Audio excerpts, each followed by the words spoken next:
Hello everyone and welcome back to the Horror Hut. Before you drift off, it would be a nice idea if you could leave a comment to let me know where you are listening from. Please don't forget to give the video a like and subscribe to the channel. Right, let's get comfy and relaxed, and let's begin. Story 1, Magnetic Storm Cabin, Distorted Isolation Reality. The first night in the cabin felt like stepping into a photograph someone had left half-finished. The air was thick with pine and damp earth, a smell so raw it stuck to my clothes and settled in my lungs. I remember pressing my face against the cold window pane, trying to catch a glimpse of the stars. But the sky wasn't right. It was a dull, bruised gray, no sparkle, no clear blackness. Just a heavy, static kind of gray that made the whole world seem paused, waiting for something to happen. I'd been looking forward to this isolation for months, a week alone, tucked away from the city's noise and the endless demands. The cabin was nothing fancy, 2 rooms, a tiny kitchen, and a wood stove that cracked and popped like it was trying to tell me stories. I told myself it was perfect, that I needed this. But by the time I'd unpacked, it was dark and the silence already felt too loud. The radio was the first thing to betray me. I'd brought it along to catch the weather reports, local news, anything to keep the loneliness at bay. But the moment I switched it on, the dial spun wildly, static hissing through the speaker. No voice came through, just a low, grinding noise that felt like it was crawling under my skin. I fiddled with the knobs until my fingers went numb, but nothing changed. I thought maybe it was the storm they'd been warning about on the news, a magnetic storm, they said, something unprecedented. That explained the radio, at least. Maybe. I remember sitting back in the creaky armchair, the fabric rough against my bare arms, and trying to ignore the way the shadows shifted in the corners of the room, with its faint smell of dust and decay. The cabin's thin walls didn't block the night sounds either. The wind rattled the window frames, and somewhere outside, a bird, maybe an owl, let out a sound that twisted like a groan. It wasn't right either. Not quite like any bird call I'd heard before. Longer, stretched out, like it was trying to say something. I told myself it was just the storm messing with everything. Electronics, animals, even the way light bent through the trees. I'd read about magnetic storms before, how they could interfere with compasses and power lines, but no one really knew what to expect from this one. The news had called it unprecedented, which was a strange word to hear when you're alone in a place where even the trees seem to lean in a little too close. Crazy, right? The next morning, the sun finally broke through in thin, pale shafts, but it didn't warm the cabin. The air was sharp, biting at my skin as I stepped outside. I squinted against the glare, but the landscape felt off. The trees didn't sway like they should, and the usual chirps and rustles were missing. Instead, there was a low hum hanging over everything, like electricity buzzed just beneath the surface of the dirt. I tried to settle into a routine, make coffee, read a book, take a walk down the old logging trail that started just past the cabin. But my watch had stopped, frozen at a time I couldn't quite place. The clock on the wall ticked unevenly, sometimes pausing for a second before jerking forward. I found myself staring at it, willing it to move normally, but it wouldn't obey. At some point during the walk, I caught a glimpse of movement out of the corner of my eye, too quick to be a deer, too heavy for a bird. Just a shadow slipping between the trees, and then it was gone. I stopped, heart thudding in my chest, but the forest was silent except for that constant, strange hum. No rustling leaves, no broken twigs. Nothing. Hello? I called out, my voice sounding odd in the stillness. No answer came, and I felt a chill crawl up my spine even though the sun was out. Back at the cabin, I tried the radio again. The static was worse, crackling so loud it made my ears ring. Then, faintly, something emerged from the noise. A voice. It was too muffled to understand, like someone speaking underwater. I leaned closer, breath fogging the glass over the speaker. My fingers trembled. Was it just interference, or was someone really out there, trying to reach me? I shook my head, trying to laugh it off. "You're just tired," I muttered. "This place gets to everyone." But as night fell again, the unease crept back. The wind had died down, replaced by a thick silence that pressed against the cabin walls. The only sound was the faint tapping on the roof, light, irregular, like someone pacing. I froze, listening. The sound stopped, then started again, closer this time. I told myself it was probably a branch or a bird landing. But the tapping didn't sound like any branch I'd ever heard, and when I stepped outside, the trees were still. No branches moving, no animals in sight. I went back inside, locking the door behind me even though I knew it wouldn't keep out much. The radio suddenly cut out completely, falling silent as if it had been turned off. The hum outside faded with it, leaving a vacuum of sound that made me catch my breath. I sat down heavily, the chair creaking under me. My skin prickled with cold, and I kept glancing at the windows, half expecting to see someone watching. But the glass was empty, reflecting only my own tired face. I tried to tell myself it was nothing, that the storm was playing tricks on my mind, warping the sounds and shadows until they didn't make sense anymore. I told myself I was just alone, and alone had a way of twisting reality. Still, I couldn't shake the feeling that something was out there, something waiting for me to notice. And maybe, just maybe, it had been waiting all along. The silence dragged on long after the radio gave up its ghost. I couldn't shake the idea that something was out there, just beyond the tree line, watching. It was ridiculous. I told myself there was no one for miles. Still, the thought nestled in my chest, a weight I couldn't ignore. Morning came, but it brought no relief. The cabin was cold, colder than it had been the day before. I noticed the digital clock on the kitchen counter, its display flickering in and out like it was struggling to hold on. The numbers were scrambled, 12:8, then 1:05, then nothing at all. I stared at it for a solid minute, feeling a prickling tension behind my eyes. The electronics weren't just malfunctioning, they were dying. The storm had knocked out the grid, and with it, my connection to the outside world. I ran my hand over the countertop, the grainy surface rough and cool beneath my palm. The smell of damp wood and faint pine sap filled the air. Outside, the wind whispered through the branches, but there was something off about it. The rhythm was uneven, like a voice trying to form words but giving up halfway. I decided to start systematic checks, first the radio, then the generator, the battery packs, and the solar panels outside. I needed to know what was truly broken and what might still work. It was less about fixing things and more about grasping some control in a place that was quickly slipping into chaos. The radio sat dead on the table, its antenna twitching like a brittle finger. I fiddled with the dials, but there was no static, no hum, just mute. My fingers trembled slightly. I pressed the power button again, hoping for a flicker of life. Nothing. The silence was a physical thing now, like a wall pressing against my chest. Outside, I grabbed my flashlight and stepped into the chill morning air. The storm clouds hummed low, swollen and bruised, casting a gray pall over the forest. The wind shifted, and I caught a faint rustling from the underbrush. A small animal, maybe. But then the sound warped, a sharp, irregular crack that didn't fit any creature I knew. I froze, breath caught in my throat. "Hello?" I called out, voice cracking. No answer, just the crackling leaves and an occasional distant caw from a crow. I circled the cabin, checking the solar panels. They looked intact but coated with a thin layer of grime, possibly from the storm.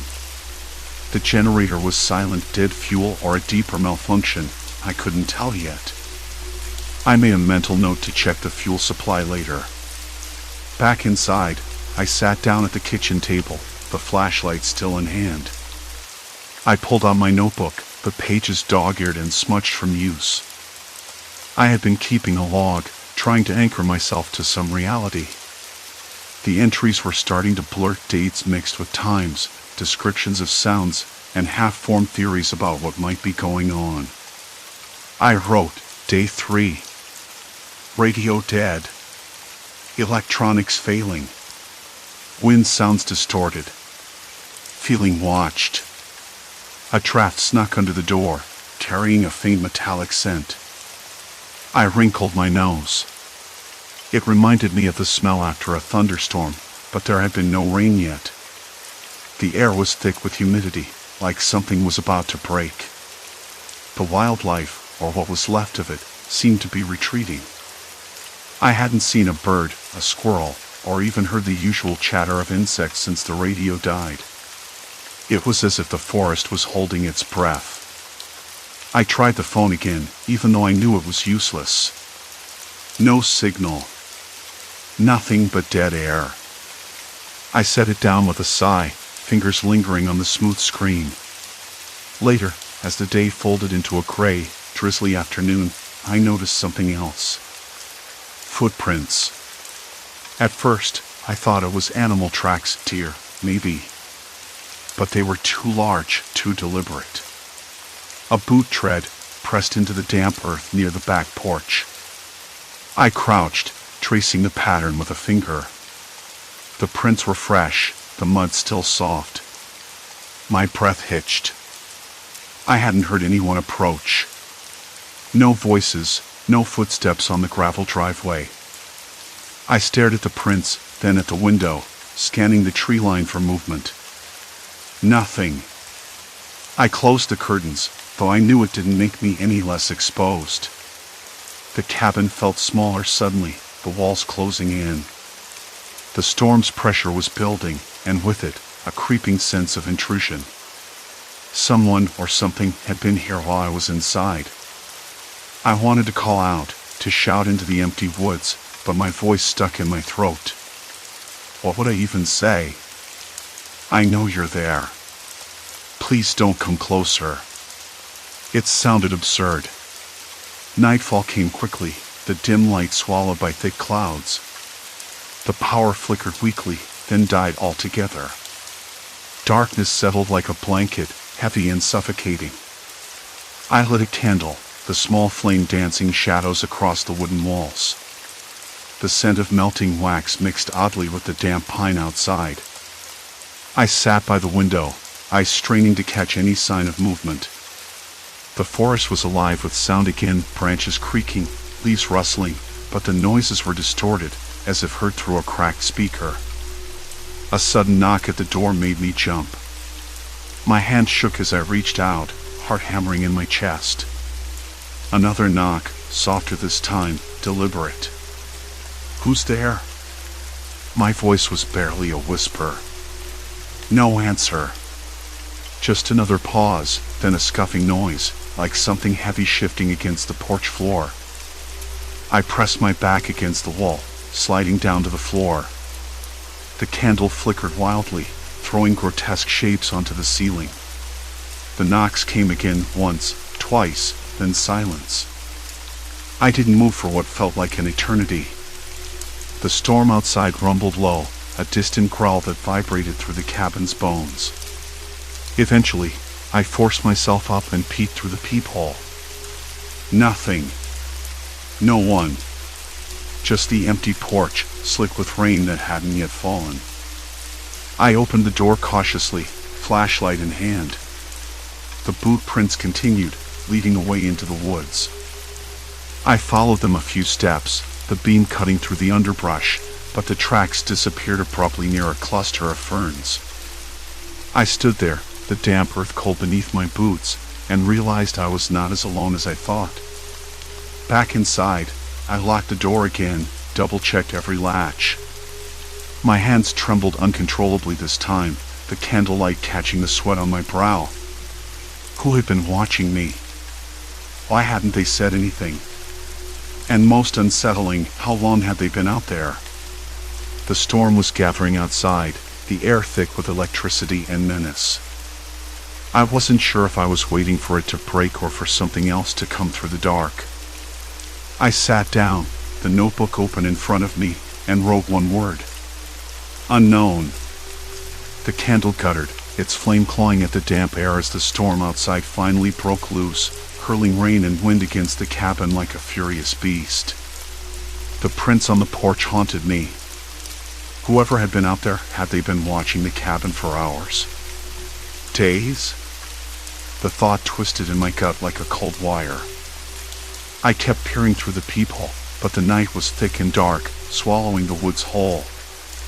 Silence pressed in, heavy and unyielding. Sleep was impossible. Every creak of the cabin made me flinch, every whisper of wind sounded like footsteps.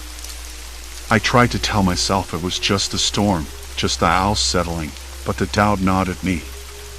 At some point, maybe hours later, or maybe minutes, I couldn't say, the power flickered back to life. The old generator sputtered, coughing out weak light that blinked uncertainly in the living room. That was when the radio died. Static. Just static, a high-pitched whining that swept through the speaker and then went dead.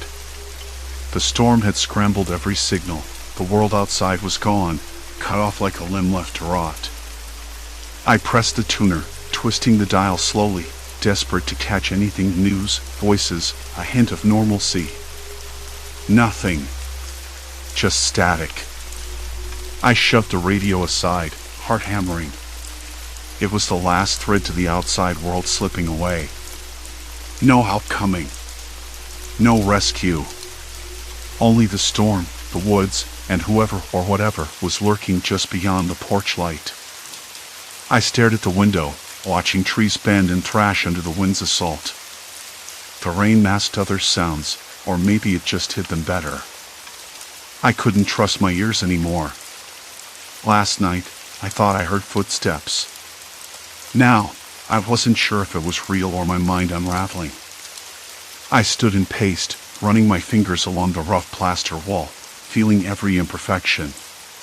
The cabin's smell, musty wood, damp earth, faint smoke from the old stove, grounded me somehow. I breathed deeply, trying to anchor myself. But the silence between storms was worse. It was a vacuum filled with waiting. I looked back at the notebook. Page after page of scribbles, fragments of thoughts, questions I couldn't answer.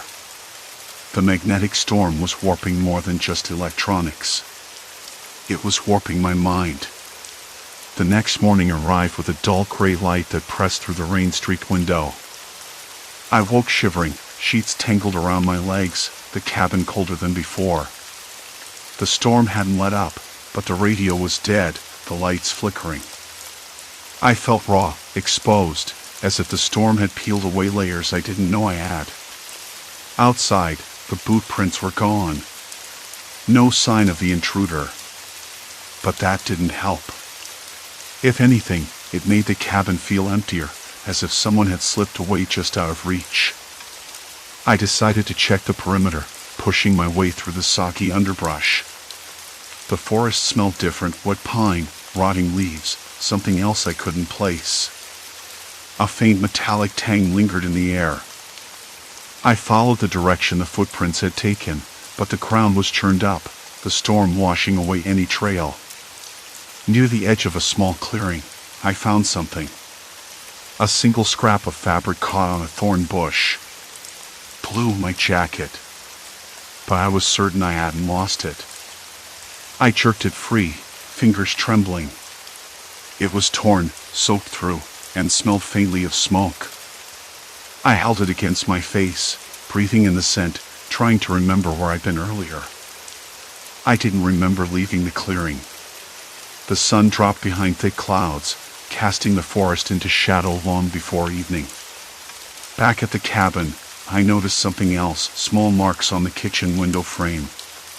Scratches, shallow but deliberate. I pressed my palm against the glass, eyes scanning the gloom beyond. My reflection stared back, eyes wide and haunted. I hadn't heard anything. No voices, no footsteps. But the marks were there, fresh. I tried to tell myself it was nothing. Maybe a branch scraping in the wind. Maybe a squirrel. But the scratches looked too deliberate, too human. That night, I barely slept. The candle burned low beside me as I stared out the window, watching shadows shift in the dark. At some point, maybe around midnight, I thought I heard a voice. Faint. A whisper carried on the wind. I froze, straining to listen. Hello? Just a breath, a syllable lost in the storm. I called back, voice cracking. Who's there? No answer. I told myself it was the wind, or my imagination playing tricks. But deep down, I knew it wasn't just me anymore. The storm raged on, relentless. The radio silent. The prince gone, but something else had arrived, something patient, waiting. I realized then that leaving wasn't an option. The road was flooded, trees down, no signal. No one knew where I was. I was trapped. This wasn't just isolation anymore. It was containment. The psychological unraveling started here. The point of no return. I locked every door again, checked the windows, but the scratches remained. Outside, the forest was alive with distorted sounds, calls that didn't belong to any animal I recognized. Some low growls, strange clicks, and a rustling that moved just beyond the trees. I couldn't tell if the sounds were real or hallucination. The magnetic storm was playing havoc with my senses, warping everything into something unrecognizable. I tried to focus on facts. The print evidence. The torn jacket. The scratches. The voice. Someone had been out there. Someone had been close enough to touch the cabin. And now they were waiting. I realized I was no longer just a guest in this place. I was a target. I sank back into my chair, the candle flickering wildly as the wind slammed against the walls. The storm was no longer the enemy. It was the cover. I wasn't alone. Not by a long shot. And I had no idea how long I could hold on before the next knock came. The candle guttered again, shadows dancing wildly against the peeling plaster walls. I sat frozen, the flickering light casting tall, jittery shapes across the cluttered room. My hands trembled as I pressed my palms against the rough wood of the armrest, trying to ground myself. The storm's howl drowned out almost everything else, but beneath it, I caught the faintest, strangest sounds, clicks like stones knocking together, low growls that didn't belong to any animal I knew. They weren't random. They were deliberate. Like communication. I swallowed hard, the dry air catching in my throat. I could taste dust and something else, metallic, sharp, like the inside of a battery leaking or maybe my own nerves fraying. The cabin felt smaller, every shadow a threat, every creak a warning. I forced myself to stand, each step heavy, like wading through thick molasses. I moved toward the window, heart thudding so hard I thought it might burst free. The glass was smeared with dirt and rain, but the scratches were clear, long, jagged lines gouged into the frame, some interrupted, others deep enough to catch the faint light. They weren't animal marks. Too deep, too deliberate. My breath fogged the glass as I pressed close, trying to peer into the storm's chaotic darkness. The forest beyond was a blur of shaking branches and flickering shadows. Then, a sudden, sharp snap, a branch breaking underfoot, made me jerk back instinctively. I stumbled against the wall, a jolt of panic pulsing through my veins. Who's there? My voice cracked, barely above a whisper. No answer. Only the storm's relentless roar. I gripped the windowsill, nails digging into the wood until they bled. The scratches were a message. A warning. Or maybe a game. But what kind of game? And why me? The power was still out. The radio, the lantern, even the flashlight, all dead. The storm had scrambled everything, turned every electronic device into useless junk. I couldn't call for help. Couldn't even see clearly after dark. I thought about the torn jacket I'd found earlier, snagged on a thorn bush near the cabin's edge. Whoever had left it wasn't just passing through. They'd been close enough to touch me, close enough to leave a mark. I glanced around the cabin, eyes landing on the old landline phone mounted by the door. The receiver hung loosely, the cord twisted. I picked it up, heart rising in hope, then dropped it with a hollow clatter as silence greeted me. No dial tone. Not a surprise. I sank back into the chair, trying to think, trying to plan. But the storm was a wall, isolating me from everything. Every minute in that cabin felt like sinking deeper underwater, the pressure mounting, my thoughts thick and slow. Suddenly, a sound near the back door. A scratching. Light, hesitant, almost shy. I froze. The candle flickered violently, casting long shadows across the floorboards. My hands clenched into fists, nails biting into my palms. "Please," I whispered, voice raw. "Go away." No answer. The scratching stopped. Then silence. Complete silence. I thought about calling out again, but my voice caught. What if whoever was out there wasn't alone? What if this was a trap? I didn't have answers. Only questions that clawed at the edges of my mind. The night stretched on. The storm showed no sign of relenting, the wind's howl morphing into a low, steady rumble.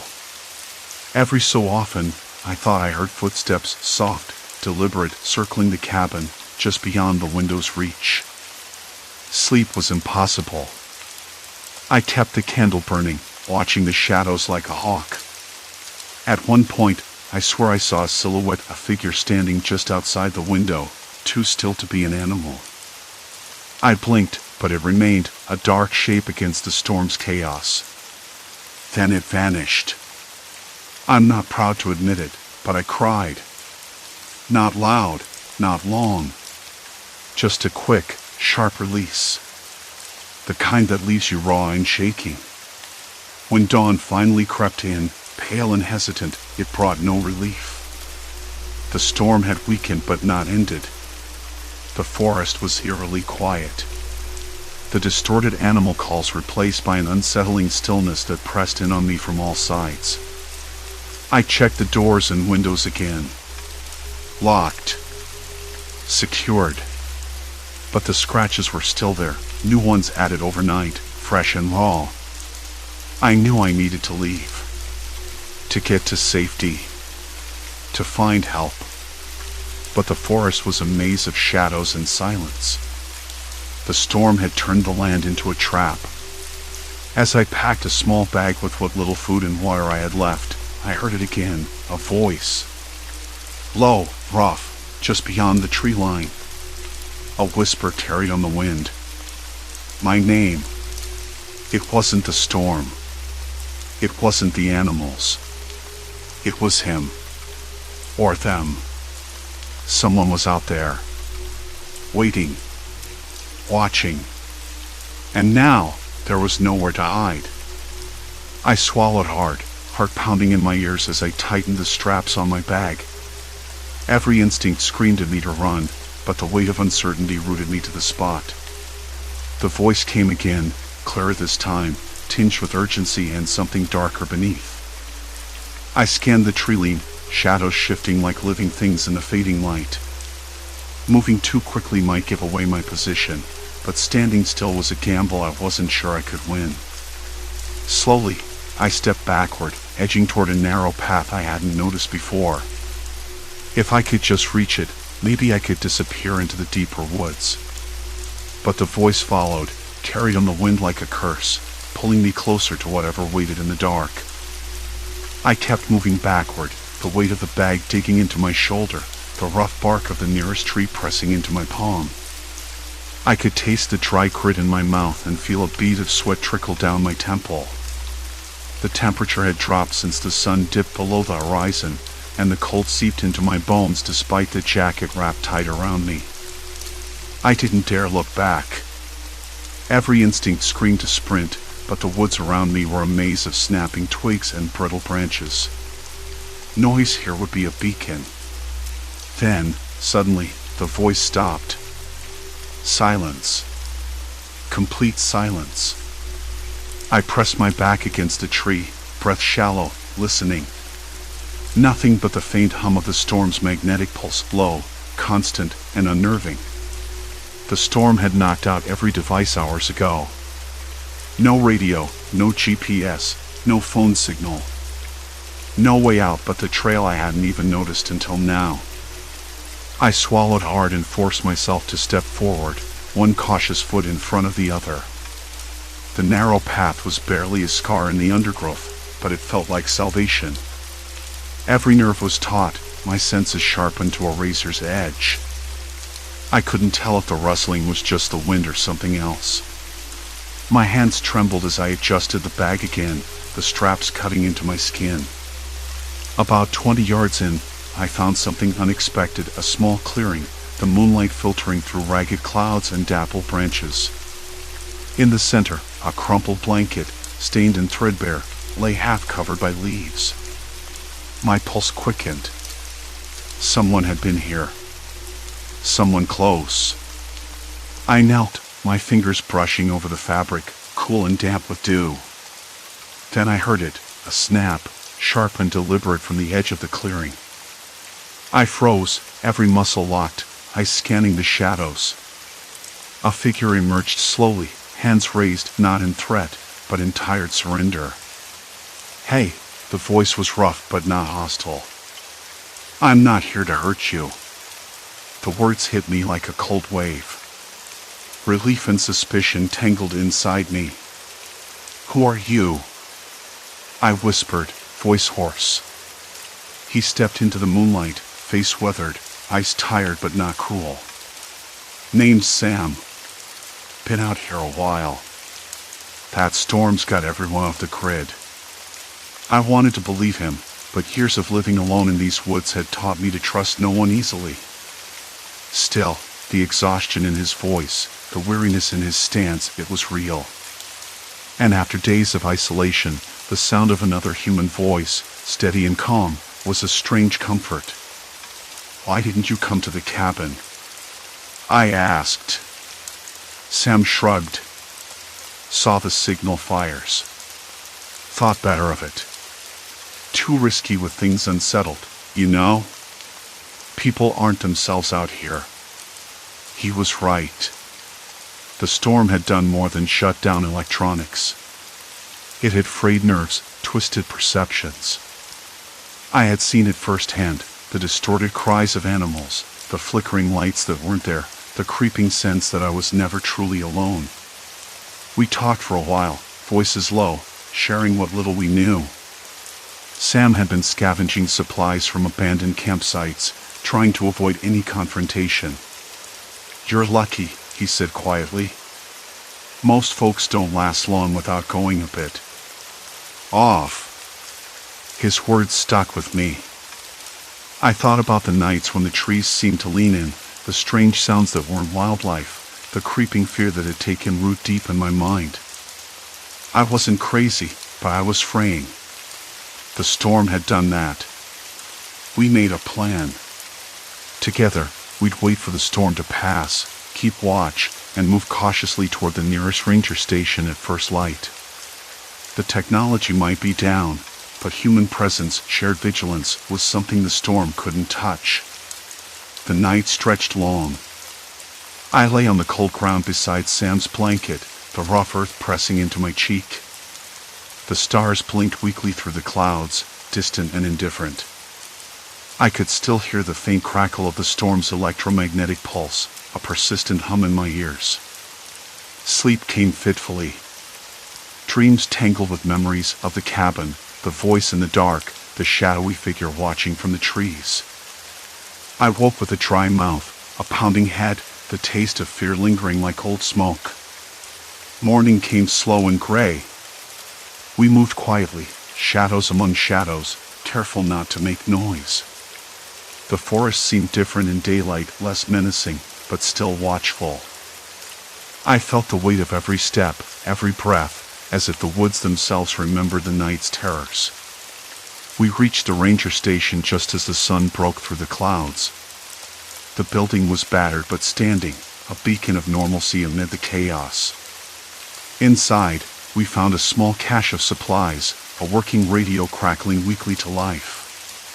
The first clear voice I heard on the radio was a lifeline. Instructions. News of rescue teams mobilizing. The storm was ending. The world was coming back.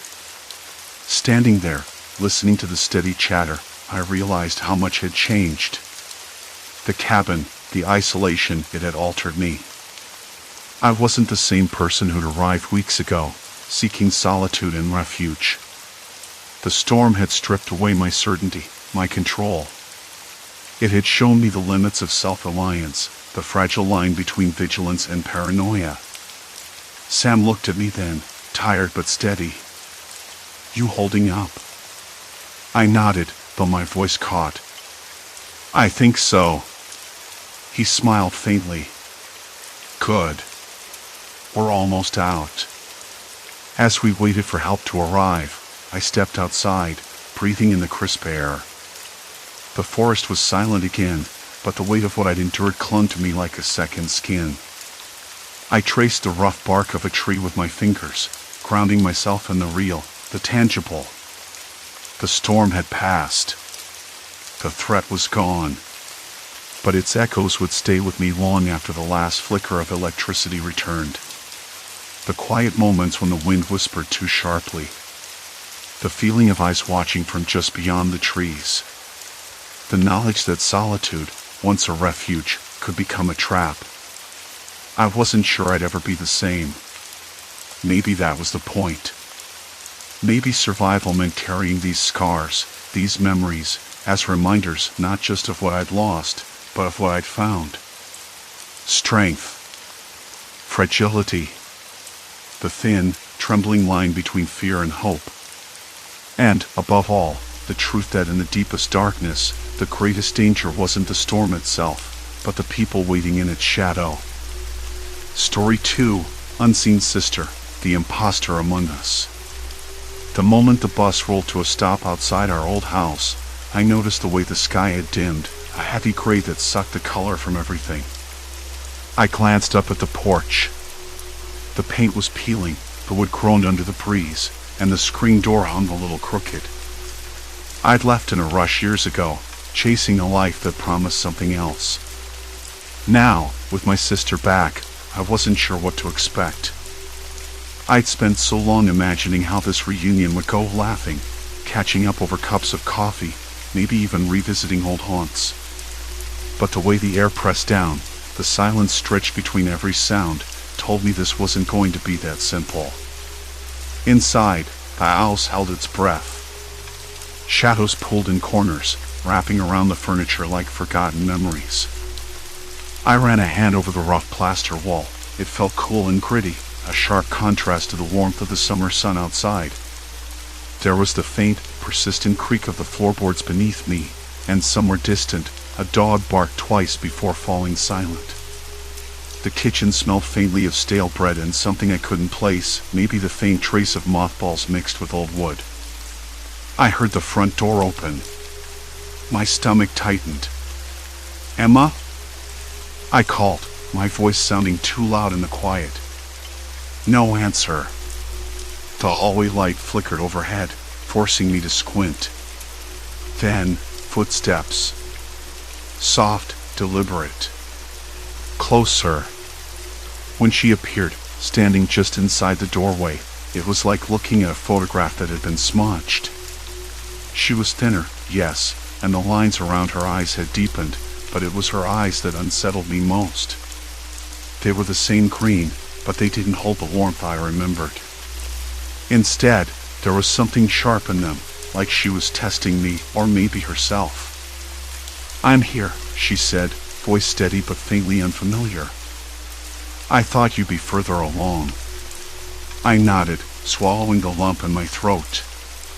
Traffic was a nightmare. I wanted to say more, but the words caught somewhere between relief and suspicion. We moved to the living room, where the old couch sagged under the weight of years. She sat down carefully, folding her hands in her lap.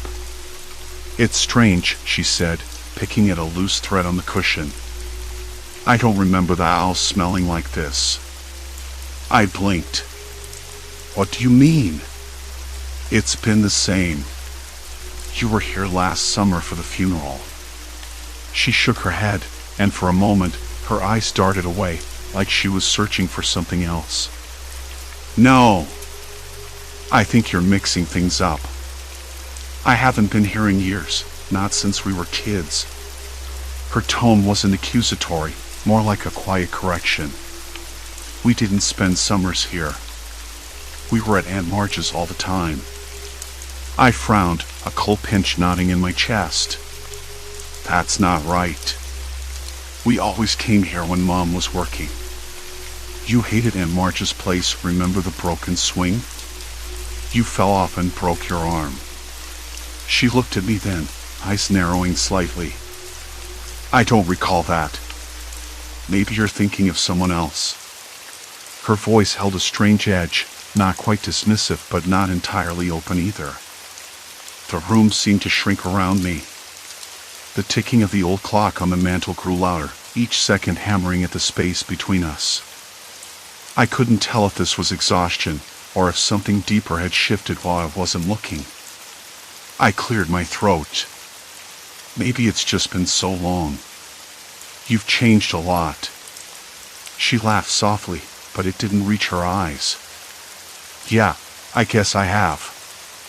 Later, I found myself wandering through the house, trailing my fingers along the shelf stuffed with dusty books, the faded photographs where our faces blurred into unfamiliar smiles. The wallpaper, once bright with yellow daisies, peeled back in curling strips, revealing patches of bare plaster like open wounds. In the kitchen, I opened the fridge. It was half empty but smelled faintly of something metallic, like old pennies left too long in a jar. I closed it quickly, the harsh hum of the appliance filling the quiet too loudly. Back in the living room, she was sitting very still, watching me with an unreadable expression. "You really don't remember the treehouse?" she asked suddenly. I paused, heart ticking up a notch. "The treehouse? Of course I do. We built it ourselves. You made me paint it blue." She shook her head again. "No. We never built a treehouse. We used to climb the big oak in the park downtown." I swallowed hard. The memories felt slippery, like trying to hold onto water. "Emma, that's not how I remember it." Her lips pressed together, a thin line. "Maybe you're the one who's wrong." For a moment, the only sound was the wind rattling the window panes. I wanted to ask her more, wanted to shake her until she remembered. But something in the way she sat, so calm and deliberate, made me hesitate. It was as if she'd rehearsed this, how to contradict me just enough to unsettle, but never so much that I could call her out. I stepped back, my hands suddenly clammy. "Maybe we should get some rest," I said, voice uneven. She nodded, standing and smoothing her skirt. The light caught her face, casting shadows under her cheekbones. "Tomorrow, then." As she turned away, the faint scent of her shampoo, something floral, almost too sweet, lingered in the air. It wasn't Emma's usual scent. I knew because I'd smelled it 1,000 times before. I closed my eyes, trying to will the unease away. But it clung to me like a second skin. Later, lying in the guest room, I stared at the ceiling, the dull hum of the street lamp outside casting shifting patterns through the blinds. The house was too quiet, but not empty. Something was watching, waiting. and I wasn't sure if it was her. The night didn't bring relief. I kept turning over the conversation with her in my mind, the way she said my name like it was a stranger's, the way she contradicted memories that should have been hers as much as mine. That floral shampoo scent lingered still, faint in the hallway outside my door. Too sweet. Too deliberate. Morning came gray and hesitant, spilling pale light through the curtains. I didn't sleep well. The pillow smelled faintly of her perfume, something I didn't recognize at all. I pressed my hand against my forehead, trying to shake the fog of exhaustion and unease. The house was silent except for the hum of the refrigerator downstairs and the occasional creak from the old floorboards. I debated whether to check on her or give her space. But the gnawing feeling that this wasn't really Emma pushed me out of bed. I needed answers, or at least something that made sense. Downstairs, the kitchen was cold and smelled faintly of lemon cleaner. The kettle sat empty on the stove. No breakfast, no sounds. I found her in the living room, sitting on the couch with a book in her lap. But every now and then, her eyes flicked up, scanning the room, with its faint smell of dust and decay, as if waiting for something or someone. "Morning," I said, trying to keep my voice steady. She looked up, smiled, but it didn't reach her eyes. "Morning," she replied. "Did you sleep well?" I hesitated. "Not really. I keep thinking about last night." She closed the book, setting it gently on the coffee table. "We probably need to talk." I nodded, moving to sit across from her. The old couch creaked under me. Outside, the wind picked up, rattling the window panes. "Emma," I began, "why do you keep saying things that don't match what I remember? Like our family trips, the summer by the lake." She shook her head, cutting me off softly. "You remember it wrong. I was there. I know how it happened." Her certainty made my skin crawl. I wanted to argue, to pull at the threads of her story, but something in her calm stopped me. Like she'd rehearsed this encounter 100 times. "I don't understand," I said. "Why would you insist on a different version? It's not just little things, it's everything." She sighed, folding her hands in her lap. "Maybe you've held onto the past the wrong way. Maybe you're the one who's changed." I wanted to laugh. Or scream. Instead, I felt a hollow ache settle in my chest. I decided to look for clues, anything that might explain the growing distance between the person sitting across from me and the sister I thought I knew. Her room was the first place I checked. I told myself it was curiosity, but really it was desperation. The door was slightly ajar. I pushed it open, stepping inside quietly. The room was neat, almost too neat. No scattered clothes, no childhood trophies gathering dust. The walls were bare except for a single framed photograph on the dresser, a picture of a woman who looked like Emma but older, a stranger's smile frozen in time. I picked it up. The date scribbled on the back was recent. I stared at the face, searching for something familiar. The eyes were hers, but the expression was different. Empty. On the desk, I found a small notebook. The pages were filled with neat handwriting, names, dates, places.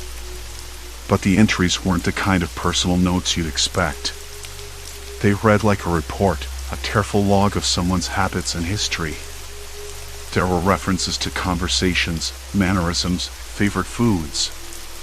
It was as if someone had been studying Emma, cataloging every detail. My hands trembled, and I dropped the notebook back onto the desk. The silence in the room pressed in on me, thick and suffocating. I heard footsteps in the hallway. She was coming. I slipped the notebook under a stack of papers and closed the door just as she appeared, her face unreadable. "Looking for something?" she asked, voice smooth. I shook my head, forcing a smile. Just curious about your room. She glanced around, then back at me. It's private. You know that. I'm sorry, I said. I want to understand. She nodded slowly, the same careful patience she'd worn the night before. You'll get there. In time. But I wasn't sure I wanted to wait. Later that afternoon, I went to the town library. If someone had been impersonating Emma, they must have left traces somewhere, old records, school photos, anything that could confirm who she really was. The librarian, a kindly woman with silver hair and sharp eyes, helped me search through yearbooks and newspapers. I found Emma's name, sure enough, but the pictures didn't match what I remembered. In some, her hair was a different color, her smile hesitant. The dates didn't add up either. There were gaps, years missing, times when Emma should have been here but wasn't. I showed the photos to the librarian. She frowned.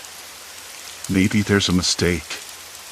Sometimes records get mixed up. But it wasn't a mistake. Something was wrong. The more I dug, the less certain I felt about everything I thought I knew.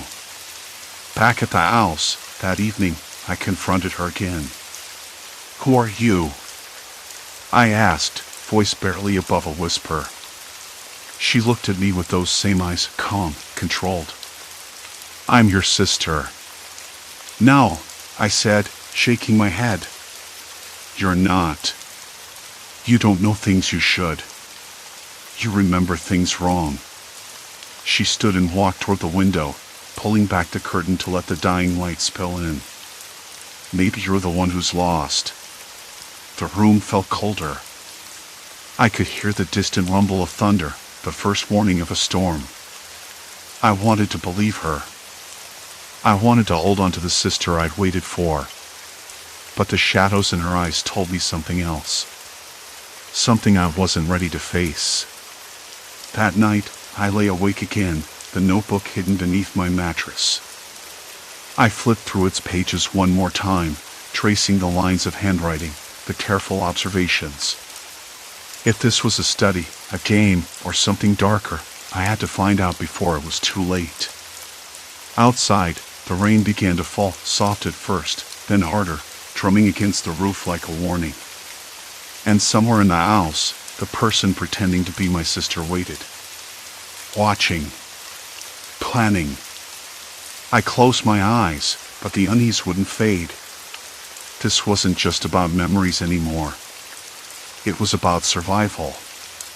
About knowing who I could trust when the person standing in front of me might be a stranger. I didn't know how deep the deception went. But I was certain of one thing, the storm was just beginning.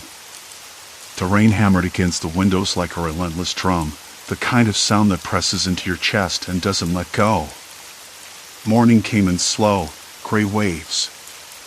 The sky was a bruised purple, the kind of early dawn that made everything feel suspended, like time had stretched too thin. I rolled over, stiff and restless, the taste of stale coffee still clinging to the back of my throat from the night before. My eyes found the notebook again, poking out from beneath the mattress where I tried to hide it. I should have thrown it away, burned it, done anything to erase what I'd seen. But something held me back, curiosity, dread, maybe both. I slipped from bed, careful not to creak the old wooden floor, and eased the door open. The house was quiet, too quiet. The storm had passed, but the damp smell lingered, thick and earthy, curling into my nostrils. I caught sight of her shadow moving in the kitchen. Not a shadow, really, her. The woman who looked like my sister but was something else. She stood with her back to me, humming softly, the sound almost foreign. It wasn't the sister I remembered humming when we were kids. This was different. Hollow. I stepped closer, heart hammering so loud I thought she might hear it. Coffee? I offered, voice tighter than I meant. She turned slowly, eyes sharp and calm. Yes, please. Her smile was practiced. Too smooth, like she'd rehearsed it in a mirror 1,000 times. I wanted to ask her about the notebook, about the contradictions in her stories, but the words caught in my throat. Instead, I watched as she poured the coffee, the steam rising between us like a fragile barrier. Do you remember the old oak tree in the backyard? I asked, hoping to catch her off guard. She nodded, eyes flickering with something unreadable. Of course. You used to climb it all the time. No, I did, I said, surprised by how sharply I corrected her. You were afraid of heights. Her lips twitched, but she didn't argue. Maybe. I don't know. That was the problem. She almost knew. Almost remembered. Too precise to be a lie, too uncertain to be truth. I finished my coffee in silence, the bitter taste grounding me. Outside, a dog barked somewhere down the street, distant but urgent. The air was thick with the smell of wet earth and something else, something metallic, faint but unmistakable. Fear? Paranoia? I couldn't tell anymore. I needed answers. I needed to know how deep this went. I glanced toward the hallway where my bedroom was, the place I'd last hid the notebook. If she found it, if she knew what I discovered, everything would change. Escape would no longer be an option. I want to show you something, I said suddenly, voice low. Something from when we were kids. She looked at me, curious now. What is it? I grabbed the notebook, flipping it open to the page with the drawing of our old house, the one I'd done years ago. The lines were crude, but the details were there, the crooked fence, the cracked porch step, the tree with the broken branch. This is how I remember it, I said. This porch step was always loose. You hated stepping on it. She studied the page, fingers hovering above the paper but never touching. I don't remember that. You don't? My voice cracked. How can that be? She shook her head, and for a moment, the mask slipped. Her eyes darkened, quick flashes of confusion or something darker. Then it was back, a calm surface hiding a storm underneath.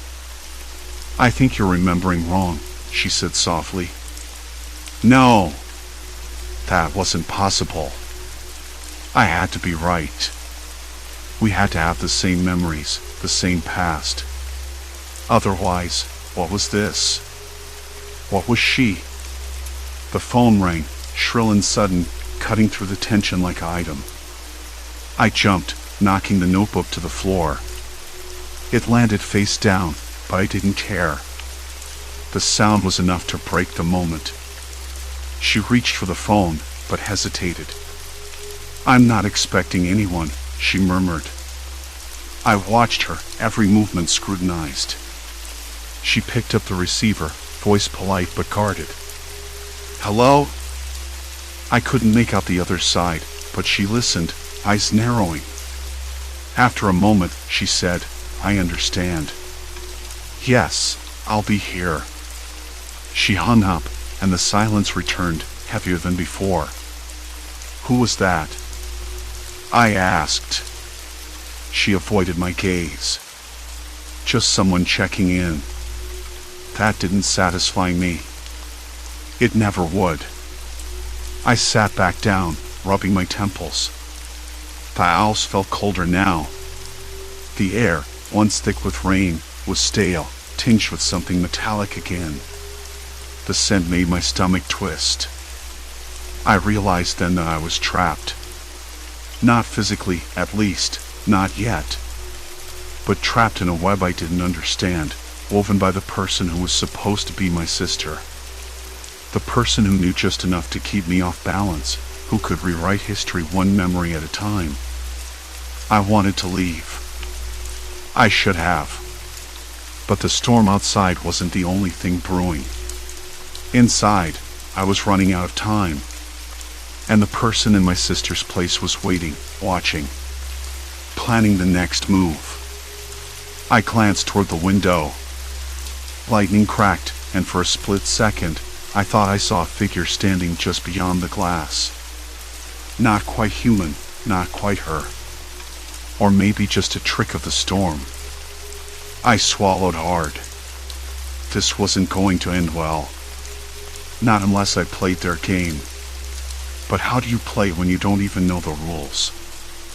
The thunder crashed again, louder this time, rattling the windows like the whole house might come apart. I rubbed my hands together, trying to shake the chill, but it wasn't the cold that had me shaking. It was the way she twisted everything I thought I knew. Every memory I held onto for years, turned inside out. I had to get to the bottom of this. I needed proof. Answers. Something solid. The house smelled like damp plaster and old wood, with that faint metallic tang still hanging in the air, cold and heavy with silence. I swallowed hard, tasting it in the back of my throat. It reminded me of the hospital, but more personal.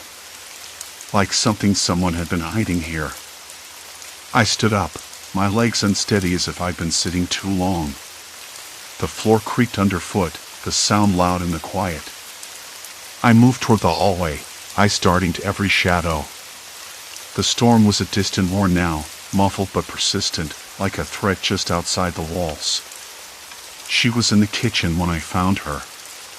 Or someone, her silhouette was unmistakable, but there was something off. The way she stood, the slow, deliberate movements. She was washing dishes, but the water ran cold and still. No steam, no warmth. Just the dull, scraping sound of plates against the sink. "Why are you doing that?" I asked, my voice sharper than I meant. "It's late. You don't have to." She looked up, eyes calm but unreadable. "It's how I remember it," she said softly. "Our mother always cleaned up after dinner. You never liked to." I frowned. "I did. I mean, sometimes. But you hated it more."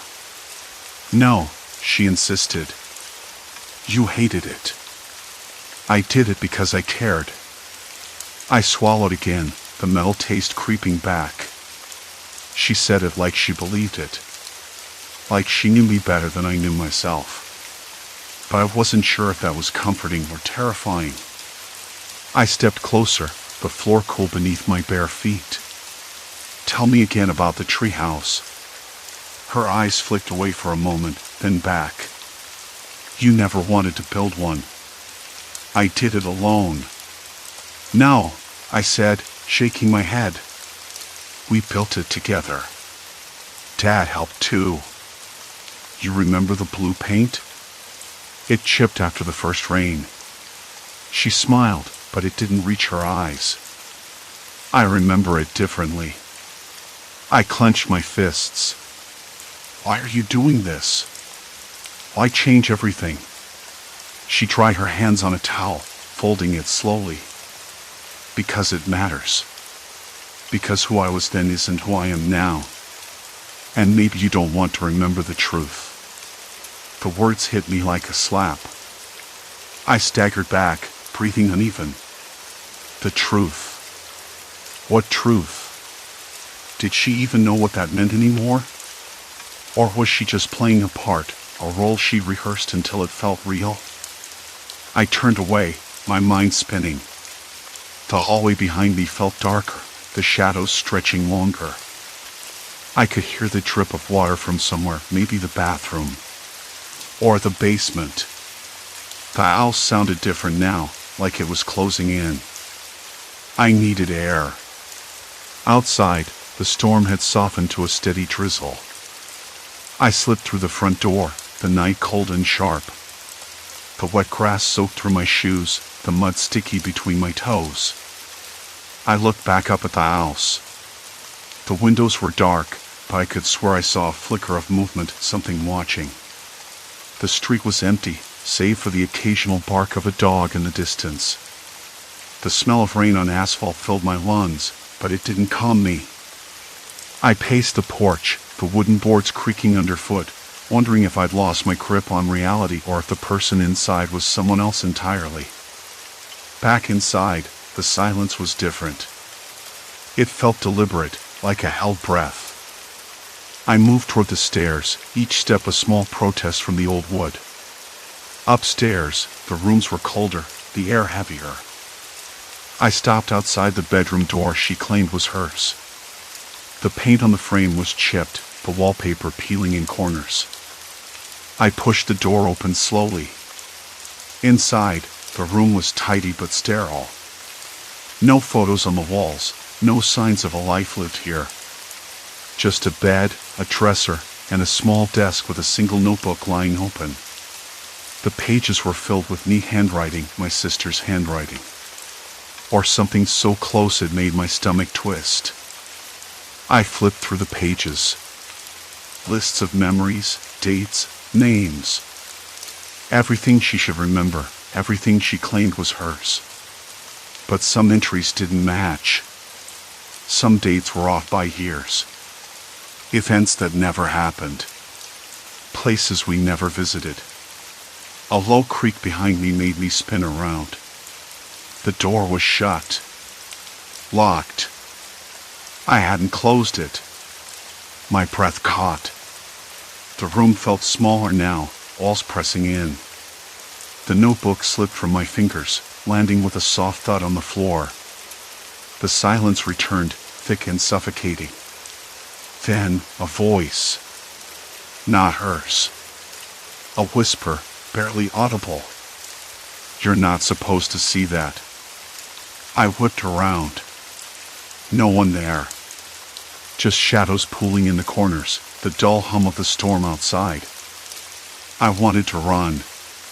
To scream. But my feet were glued to the floor, my hands trembling so hard I could barely move. The door rattled once. Twice. I lunged for the handle. It didn't budge. Panic clawed at my throat. The lock clicked from the other side. Let me out, I said, voice cracking. Please. No answer. Just the sound of footsteps, slow, deliberate, moving away. I was trapped. Not by walls or chains, but by something far worse. I sank to the floor, back against the cold door, the notebook still open on the floor beside me. The words blurred as my vision swam. Who was she? The sister I remembered? Or a stranger who had learned how to wear her skin like a mask? Outside, lightning tore across the sky, illuminating the room for a split second. And in that flash, I thought I saw her standing just beyond the rain, watching. But when the light faded, she was gone. And I was alone. I stayed on the floor long after the footsteps faded, the door's cold wood pressing into my back, the notebook's pages damp and curling beneath my fingers. The door clicked open eventually, slow and precise, like someone testing whether I was still inside. I didn't look up. I didn't trust it. But then the silhouette appeared, her silhouette framed by the dim hallway light, wet hair plastered to her face, eyes unreadable. I wanted to ask if she was really my sister. If she ever had been. But no words came out. Only a ragged breath caught in my throat. She knelt down beside me without a word and held out a hand. I hesitated, then took it, the warmth of her skin grounding me in a way that made my head swim. She helped me up, steadying me against the door frame. I didn't mean to scare you, she said, voice softer now, almost like the sister I remembered. But I had to be sure. Sure of what? I whispered, still trembling. My hand shook so badly I almost dropped the notebook again. Who you really are, she said, folding her arms and looking away. And what you want from me. The words hung between us like a thick fog. I blinked, trying to clear the sudden dizzy spell that washed over me.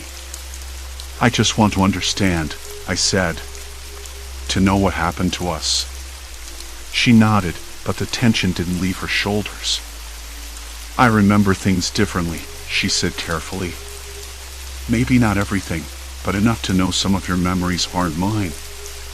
I swallowed hard, the taste of rain and that strange metallic tang still lingering. How can that be? We lived the same life. We did, she said. But maybe not the same one at the same time. Or maybe you remember a version that never really existed. It's hard to explain. That was the closest she come to an admission, and it felt like stepping into a deeper darkness. I wanted to argue, to demand proof that she was who she claimed to be, but my voice was weak, and the room was suddenly too small, too suffocating. We sat down on the floor again. The notebook lay between us, its pages now sticky from the rain and my sweat. I traced the jagged handwriting, searching for clues in the words that had haunted me these last few days. I found this, I said quietly. It talks about someone watching. Someone who studied you, learned everything. It's like there's a shadow, a copy. Her eyes flickered with something, fear, maybe, or recognition. I know, she admitted. I felt it too. When I came back, I thought, maybe I was going crazy. But now I'm not so sure. We didn't speak for a long time after that. The rain outside slowed to a gentle drizzle, the owls creaking softly as if settling into the quiet. The storm had passed, but the storm between us was just beginning to calm. I'm sorry, she said finally, voice raw. For everything. For the confusion, the silence. I never wanted to hurt you. I looked at her, really looked. The lines around her eyes, the way her fingers trembled slightly when she tucked a stray strand of hair behind her ear. She was real. Or as real as anyone could be after years of absence and lies. I don't know what's true anymore, I whispered. But I'm glad you're here. She smiled then, a small, fragile thing, and it felt like the first real moment of peace in a long time. The next morning, the owls felt different. The air was lighter, less oppressive.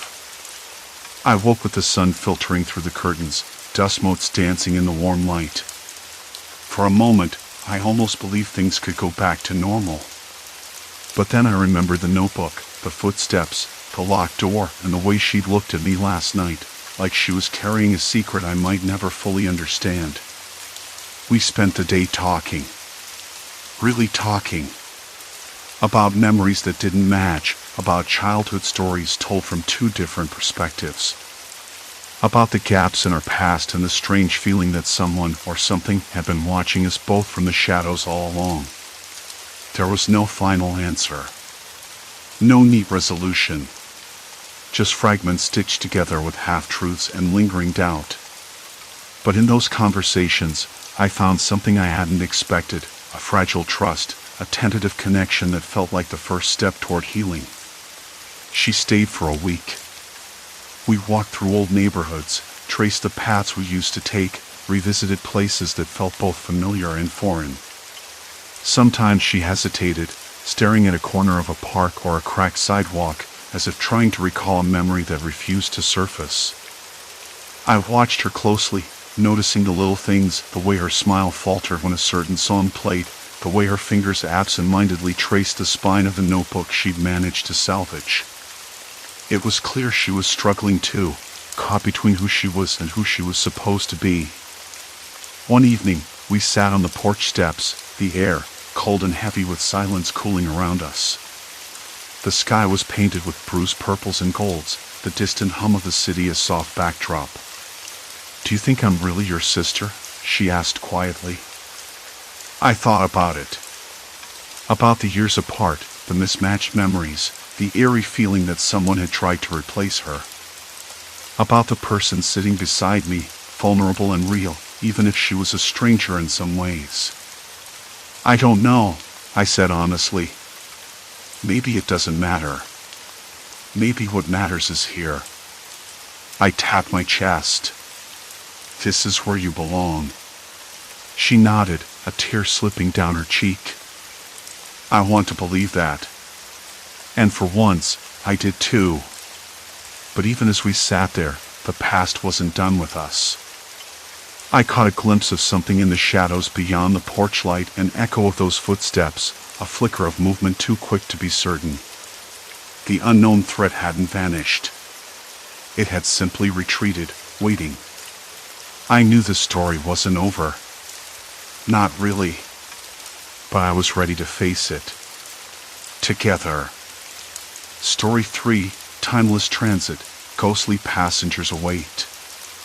The bus always came at exactly 7:15 a.m., no matter the weather or how late I was. Today, though, something felt off. I didn't notice it at first. I was too wrapped up in trying to shake the fog of sleep from my brain and wondering if I'd managed to lock the front door before rushing out. The usual city sounds drifted through the chilly air, a distant dog barking, the faint scrape of a garbage truck somewhere down the block, and the low hum of traffic. The air smelled like damp asphalt and something faintly metallic, maybe the bus's brakes or just the city waking up. I glanced at my watch. 7:12. The bus stop bench was cold beneath my palms, rough and splintering.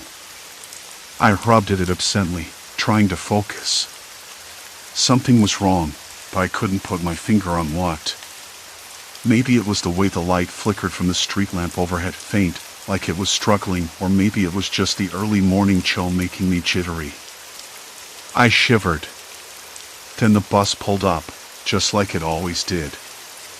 I sighed, relieved. Routine. But the passengers, they weren't the usual crowd. Usually, I'd see the same faces, a tired mother with a toddler asleep on her shoulder, a few students with backpacks slung low, the old man with the thick glasses who always smelled like tobacco and wore a faded green jacket. But this morning, the windows showed me strangers.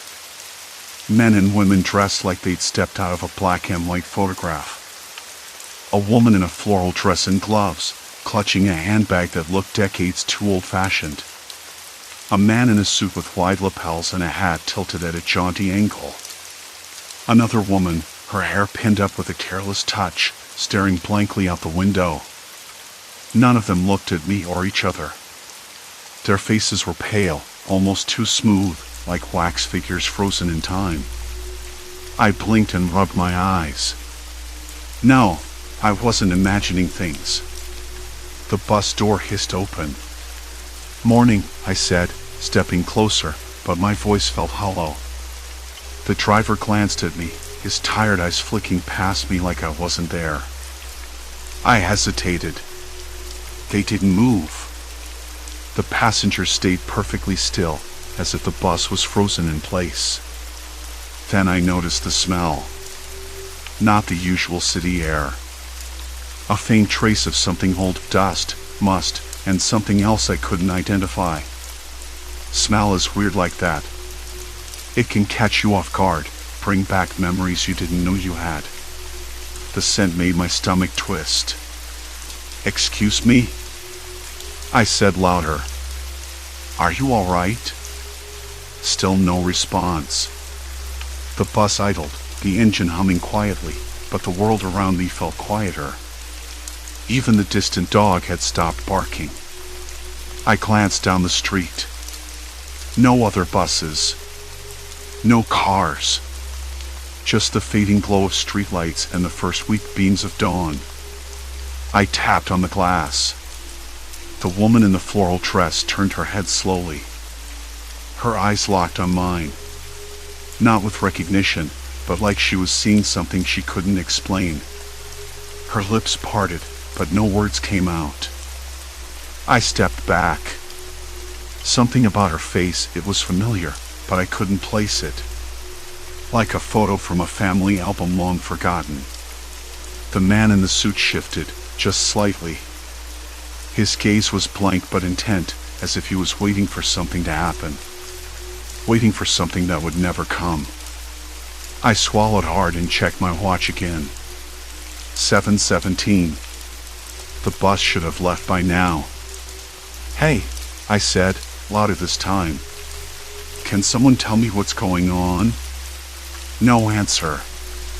The driver finally looked up from the dashboard. His eyes were tired, but there was something else there, an unreadable expression. He opened his mouth, but no sound came out. Then he closed it again.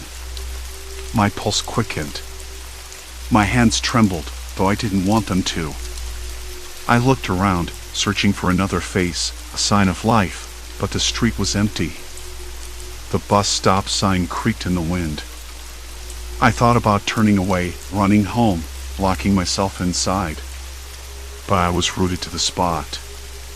The silence pressed in on me, thick and heavy. I could hear my own breathing, uneven and shallow. And then, as if on cue, the bus door clicked shut. The engine revved. The bus started to move. I stepped back, heart pounding. The passengers didn't blink. They didn't say a word. They just stared straight ahead. The bus rolled past me, the windows shimmering in the dim light. And then it vanished around the corner. I stood there, alone. The street was empty again. The city was waking up. But I couldn't shake the feeling that something had slipped out of time, and that whatever it wasn't finished with me yet. The chill in the air deepened, wrapping around me like a thin, unwelcome cloak. I pulled my jacket tighter, eyes fixed on the empty street where the bus had disappeared. The usual hum of the city felt muted, as if it were holding its breath alongside me. Somewhere in the distance, a dog barked, sharp and sudden, breaking the silence. I swallowed hard, fighting the urge to turn and run. Instead, I took a hesitant step forward, drawn by a restless pull I couldn't explain. The pavement beneath my feet seemed oddly slick, reflecting the flickering streetlights in fractured patterns. Shadows stretched longer, twisting into shapes that didn't belong. I glanced over my shoulder, but the alley behind me was just as deserted. Still, the feeling lingered, something unseen was watching, waiting. Then, a whisper brushed past my ear, soft and almost inaudible. I froze, straining to catch the words. They dissolved into the night, leaving only the echo of doubt. Was it my imagination, or a message meant only for me? My pulse quickened. Whatever thread had been tugged loose in time wasn't done unraveling. Somewhere ahead, the city held secrets that refused to stay buried. And I knew I had to follow before the moment slipped away again. The morning light was weak, spilling pale and uncertain through the grimy window of my apartment. I wasn't sure how much time had passed since I'd left the bus stop, but it felt like the city itself was holding its breath. Everything was too quiet, too still. I sat up, rubbing the sleep from my eyes, and the taste of stale coffee lingered at the back of my throat. I needed to get outside again, needed to see if the strange loop I glimpsed was real or just a trick my mind was playing. I pulled on a jacket, the fabric rough against my skin, and made my way downstairs. The street outside was coated in a damp sheen, the kind that smells like cold rain just passed, even though the sky was dry. The bus stop was empty, the bench wet and cold to the touch when I sat down. I watched my breath curl in the air, cold and heavy with silence. It was then the bus appeared. Same time. Same place. But this wasn't the bus I'd known. No familiar faces gazing out the windows. Instead, the passengers inside looked like they'd stepped out of a different era entirely, dressed in clothes that belonged to decades before mine, faces frozen in expressions that didn't quite fit the modern day.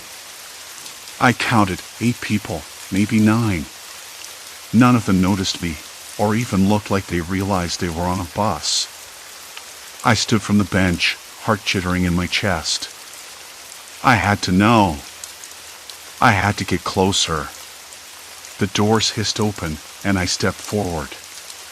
The air inside smelled dusty, like old books and something faintly metallic. The seats were worn leather, cracked and softened with age. The passengers sat rigid, staring straight ahead or out the windows, unaware or unwilling to acknowledge the day, the city, or me. I tried to speak, but my voice caught in my throat. Instead, I moved through the aisle, eyes scanning each face. A woman in a floral dress from the 1950s, her hair pinned up in curls, a man with thick-rimmed glasses and a threadbare suit, a teenager with slick-back hair and a cigarette dangling from his lips, though he never took a drag. They were trapped. I could see it, the same hollow look in their eyes, the same slow, mechanical posture. Like they were stuck in a moment that wasn't moving forward. "Hey," I said, louder this time, "can you hear me?" No response. Just the quiet hum of the engine and the faint creak of the bus settling on its springs. I stepped back outside just as the doors slid closed. The bus pulled away, rolling down the street like a ghost drifting through time. That day, I started keeping notes. I scribbled details in a small notebook, drawing rough sketches of the bus, the faces, the clothes. Each passenger seemed to belong to a different decade, sometimes overlapping, sometimes separated by 20 years or more. I cross-referenced the styles with photos I found online, piecing together a timeline. None of the names matched anyone alive today. None of their details showed up in any public records. I told myself I was chasing shadows. But shadows don't sit rigidly on a bus, staring blankly for hours, day after day. I went back to the stop the next morning, hoping for answers. The same bus arrived, the same silent passengers. I tried to approach them again, but this time, a man stepped on ahead of me, someone I hadn't noticed before. He looked older, maybe in his 60s, wearing a faded work jacket and a hat pulled low. His eyes were sharp and alert, flicking over me like he was trying to decide if I was a threat. "You've been coming here a lot," he said, voice low and cautious. I blinked. "Yeah. Something's not right. Do you know where this bus goes?" He shook his head, but there was a flicker of something in his eyes. Fear? Recognition? I couldn't tell. "No one gets off." "Not really." Those words settled over me like a weight. "Why not?" He glanced around, then leaned closer. "Because it's not just a bus. It's a loop. We're all caught in it, but we don't know how to stop it. Every day the same route, the same faces, the same time." I swallowed hard. "But why? How?" He shrugged, the muscles in his jaw tightening. "No one remembers getting on. No one remembers before the loop. It's like being stuck in a dream you can't wake up from." I wanted to laugh or cry. Instead, I nodded. "I think I'm on that bus too." His eyes narrowed. "Then you've got to figure out how to get off before it's too late." The city felt different after that. The streets seemed narrower, the sky lower. I noticed details I'd missed before, the way streetlights flickered with an uneven rhythm, the smell of exhaust mixed with something faintly sweet, almost rotten. I started carrying a small recorder, hoping to capture sounds or voices I couldn't explain. One afternoon, I caught a fragment of a whisper, like last night, but clearer. "Don't trust the driver." The driver. I hadn't thought about him before.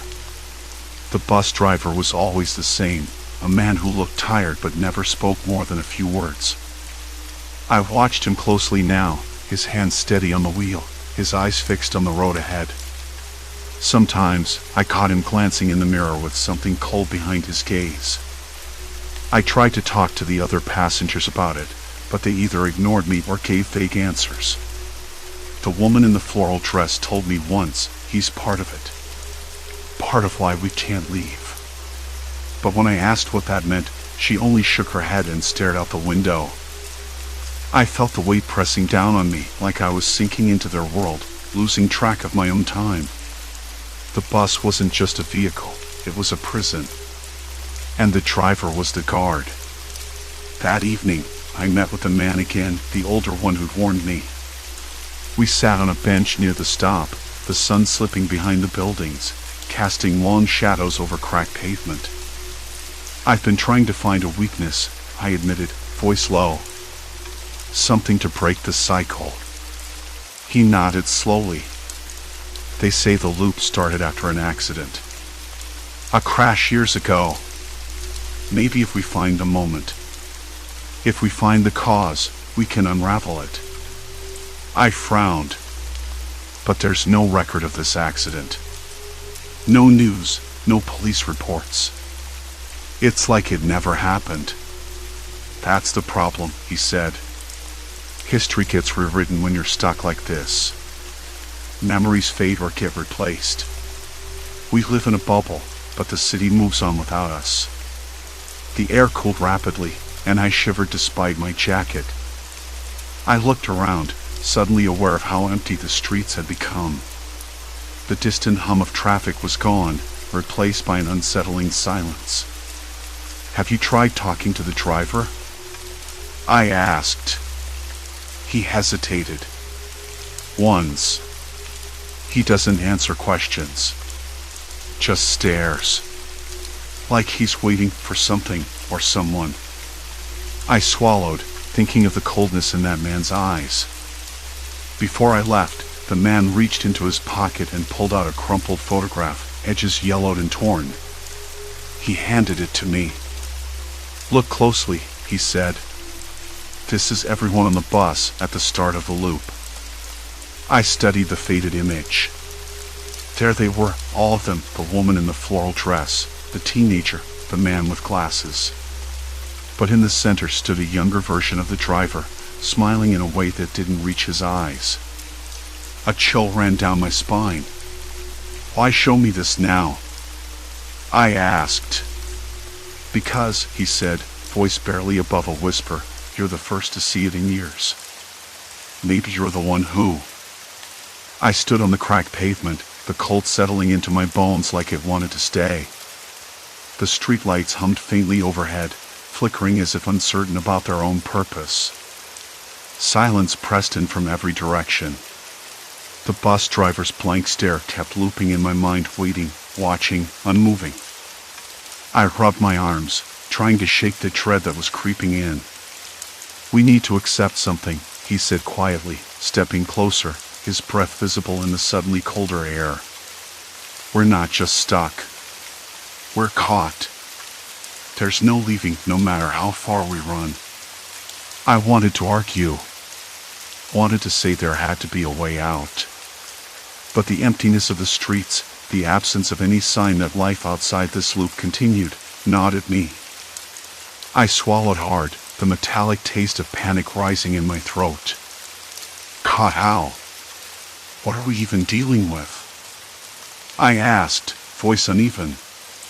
He hesitated, glancing over his shoulder toward the bus that sat idling a few feet away. The engine's low rumble felt like a heartbeat, steady, relentless. It's not ghosts or curses, he said, as if that explanation mattered. It's people. This loop. It's a trap set by someone. Someone who doesn't want us to leave. The past and present bleeding together? That's just the effect. Someone. The word hummed there like a shadow. Whoever had done this wasn't some vague force of nature. They were human. And that realization made the cold even worse. I pulled my jacket tighter. Why? What do they want? He shrugged, exhaling in a cloud of mist. Control. Power. Maybe just to watch us. It's hard to say when you're trapped inside a bubble outside of time. My mind snapped to the faces of the passengers, the strangers who boarded the bus every morning, frozen in decades-old clothes, with blank, confused eyes. None of them remembered why they were there. None of them knew they were prisoners. I glanced back at the bus. The driver's eyes caught mine, cold and empty. I noticed for the first time the small camera mounted just above the windshield. A blinking red light pulsed steadily. Surveillance. Watching. Recording. Do you think they're tracking us? I whispered, dread pooling in my stomach. He nodded. And they're always one step ahead. Every time we try to break the cycle, something changes. The bus never arrives late. The streets never open up. I ran a hand over the rough plaster of a nearby wall, its gritty texture grounding me. The smell of damp concrete mixed with something metallic, like old pennies or rusted iron. We're trapped, I said again, this time with the weight of it pressing down. There's no outside. He studied me, eyes sharp despite the chill. There's one more thing. I looked at him, waiting. The loop started after an accident, right? But it wasn't just any crash. It was deliberate. Someone caused it. They designed this. The words hit like a punch to the gut. Deliberate. Planned. Not a mistake or a natural disaster. Someone did this to us on purpose. He nodded slowly. And that means they're still here. They've been watching. Maybe even riding the bus. I swallowed hard, the taste now bitter and faintly sour. A sudden noise startled me, a soft tapping coming from the alley nearby. I turned sharply, heart pounding. Nothing. Just shadows shifting in the dim light. Did you hear that? I asked, voice barely above a whisper. Yeah, he said, eyes narrowing. They're close. Watching. My hands trembled. I tried to steady my breathing, but the cold had seeped into my chest, making each inhale sharp and shallow. I looked back at the bus, the door still closed, the engines hum like a lullaby that never ended. If we can't get off, what's the point of trying? He shrugged again, a bitter smile touching his lips. Maybe there isn't one. Maybe the only choice is to keep writing, keep looking for a crack in the glass. I shook my head, frustration welling up. But that means we're stuck forever. That's not living. Maybe not. But it's better than nothing. The bus door hissed open suddenly, breaking the silence. A gust of cold air swept out, carrying with it the faint scent of leather and old tobacco. The passengers began to board, each one a ghost from a different era, their faces blank, their eyes hollow. One of them, a woman in a faded green dress, locked eyes with me. Her lips parted as if to speak, but no sound came. Her mouth twitched, and then she turned away. What's wrong with them? I asked, voice tense. They don't know, he said. They don't remember. Not really. The driver climbed into his seat, the engine revving up louder now, vibrating through my bones. Before I could stop myself, I stepped forward, hand reaching out to the door frame. My fingers grazed the cold metal, and a sudden wave of vertigo hit me, like falling without moving. A voice echoed inside my head. No, not a voice, more like a memory. I saw flashes, the crash, twisted metal, a scream muffled by time. I stumbled back, breath ragged. The man caught my arm, steadying me. You felt it too, he said. The point where it all started. That's the key. But what if we can't change it? I whispered. He looked at me with something like pity. Then this is it. The point of no return. The bus horn blared, harsh and sudden, cutting through the cold night air. The driver's eyes met mine one last time. No warmth, no hope. Just endless waiting. The door slid shut behind me as I stepped inside, the world outside slipping away and locking me in. There was no turning back now. The engine's growl settled into a low, steady hum beneath the bus's fluorescent lights. The driver didn't look at me again. his eyes fixed on the road ahead, but there was something unreadable in their dullness. Not quite human. Not quite empty either. A waiting void. I turned slowly, scanning the bus interior. The usual passengers, except they weren't usual. Faces from another time, frozen in the same chairs, yet alive with a strange, fragile awareness. They didn't acknowledge me. Didn't look at each other. Just sat, suspended. Like they were waiting for something or someone. I swallowed hard. The stale, recycled air tasted metallic, as if the bus itself was breathing through a rusted pipe. A faint scent of damp wool mixed with old leather filled the cramped space. The windows were steamed, blurring the streetlights outside into smeared yellow smudges. I pressed my palm against the glass. It trembled slightly beneath my touch. "Hey," I said, voice cracking.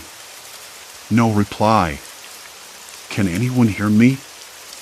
My words felt absurd, swallowed by the hum of the engine and the distant city noise. The man who steadied me before was in the back row now. He sat rigid, eyes fixed on the window. I recognized the trembling set of his jaw. He turned slowly, and for a moment, his eyes met mine, sharp, desperate. "You felt it," he mouthed without sound. I nodded, not trusting my voice. The crash. It was more than memory. It was a wound. A scar that throbbed beneath the surface of time. From somewhere near the front, a woman shifted. Older than anyone else, with a worn coat that smelled faintly of mothballs and something floral, lavender, maybe. Her eyes flicked toward me, sharp and bright. "You're new," she said quietly. "That's how it always starts." "Starts what?" I asked, stepping closer, the floor creaking under my boots. The bus felt smaller now, the walls closing in, the air thickening. She hesitated, then whispered, "The loop. The trap. You don't get off." Her voice was a thread, fragile and trembling. I glanced toward the door. Locked tight. No handles, no emergency exits. Just one narrow aisle lined with seats, a claustrophobic tunnel inching forward into darkness. The driver's reflection flickered in the rearview mirror, still and motionless. "Why are we here?" I asked. "What does it want?" A low murmur spread through the passengers, voices overlapping in a strange harmony of confusion and fear. A man in a threadbare suit, his hair slicked back like a photograph from the 50s, shook his head slowly. "No one knows. We just keep writing." The woman's eyes darkened. "Some say it's punishment. Others, a chance to fix what went wrong." Her gaze sharpened. "But the bus, it's not the problem. The problem is the people inside." I swallowed again, the taste bitter and metallic. The window fogged up more, and I caught flickers of movement outside, shadows stretching and twisting, like the city itself was bending. My fingers itched to touch the glass, to break the barrier, but I held back. Then the lights flickered. Hard, sudden, plunging the bus into near darkness for a heartbeat. Silence. Complete silence. When the lights sputtered back, the passengers had shifted. Not physically, no one moved from their seats, but their eyes were different. Harsher. More alert. Like they'd seen something no one else had. The man in the suit leaned forward. "It's watching us." A chill ran down my spine. The air grew heavier, thick with tension. I could almost hear the bus's metal frame groan under the weight of unseen pressure. My breath hitched. The driver's hands tightened on the wheel, knuckles white. The woman whispered, "You have to confront it, or it will consume you." "Consume me?" I echoed, voice barely a whisper. "What is it? A person? A force?" She shook her head. Neither. It's the past. The guilt. The mistakes we refuse to face. Her finger tapped the window sharply. It's inside this bus and inside us all. The bus jolted suddenly, a harsh lurch that threw me forward against the seat. Outside, the world twisted, buildings bending, streetlights flickering like dying stars. The familiar cityscape warped into something unrecognizable, as if we crossed a threshold into a distorted mirror. The man who steadied me grabbed my arm again, harder this time. You have to remember. The crash, the moment it all went wrong. That's the key. I closed my eyes, trying to summon the memory. The twisted metal, the muffled scream. The sharp smell of burnt rubber and gasoline. Then the silence that followed, thick and suffocating. When I opened my eyes, the bus was still. Too still. The passengers sat motionless, their faces pale and drawn. Then the driver spoke for the first time since we boarded. His voice was low, almost a growl. You think you can change it? You think you can fix the past? No, I said, voice steady despite the knot tightening in my chest. But I can try. The bus groaned and shuddered, as if responding to my words. The windows fogged again, obscuring the outside world completely. Darkness pressed in from all sides. And then the door opened. A sliver of light spilled inside, sharp and cold. I looked toward it, heart hammering. But no one moved to step off. No one even looked at the open door. It won't let us leave, the woman said, voice trembling. Not until we face it. All of it. My breath hitched. The loop wasn't just a prison. It was a test. A reckoning. I glanced at the other passengers, searching their faces for a spark of hope, any hint of escape. But their eyes were empty, resigned. My hands trembled. The bus driver's gaze met mine once more. No warmth, no hope. Just endless waiting. I realized then that the real terror wasn't the loop itself. It was what the loop did to us. It stripped away everything until all that was left was memory. Pain. Regret. And the unbearable weight of knowing there was no way out. The door began to close slowly, inch by inch, sealing us inside again. I clenched my fists, feeling the cold sweat on my skin. Somewhere in the darkness beyond, a distant dog barked, a sharp, urgent sound that seemed impossibly close and unbearably far all at once. The bus moved forward again, into the night. And inside me, something broke.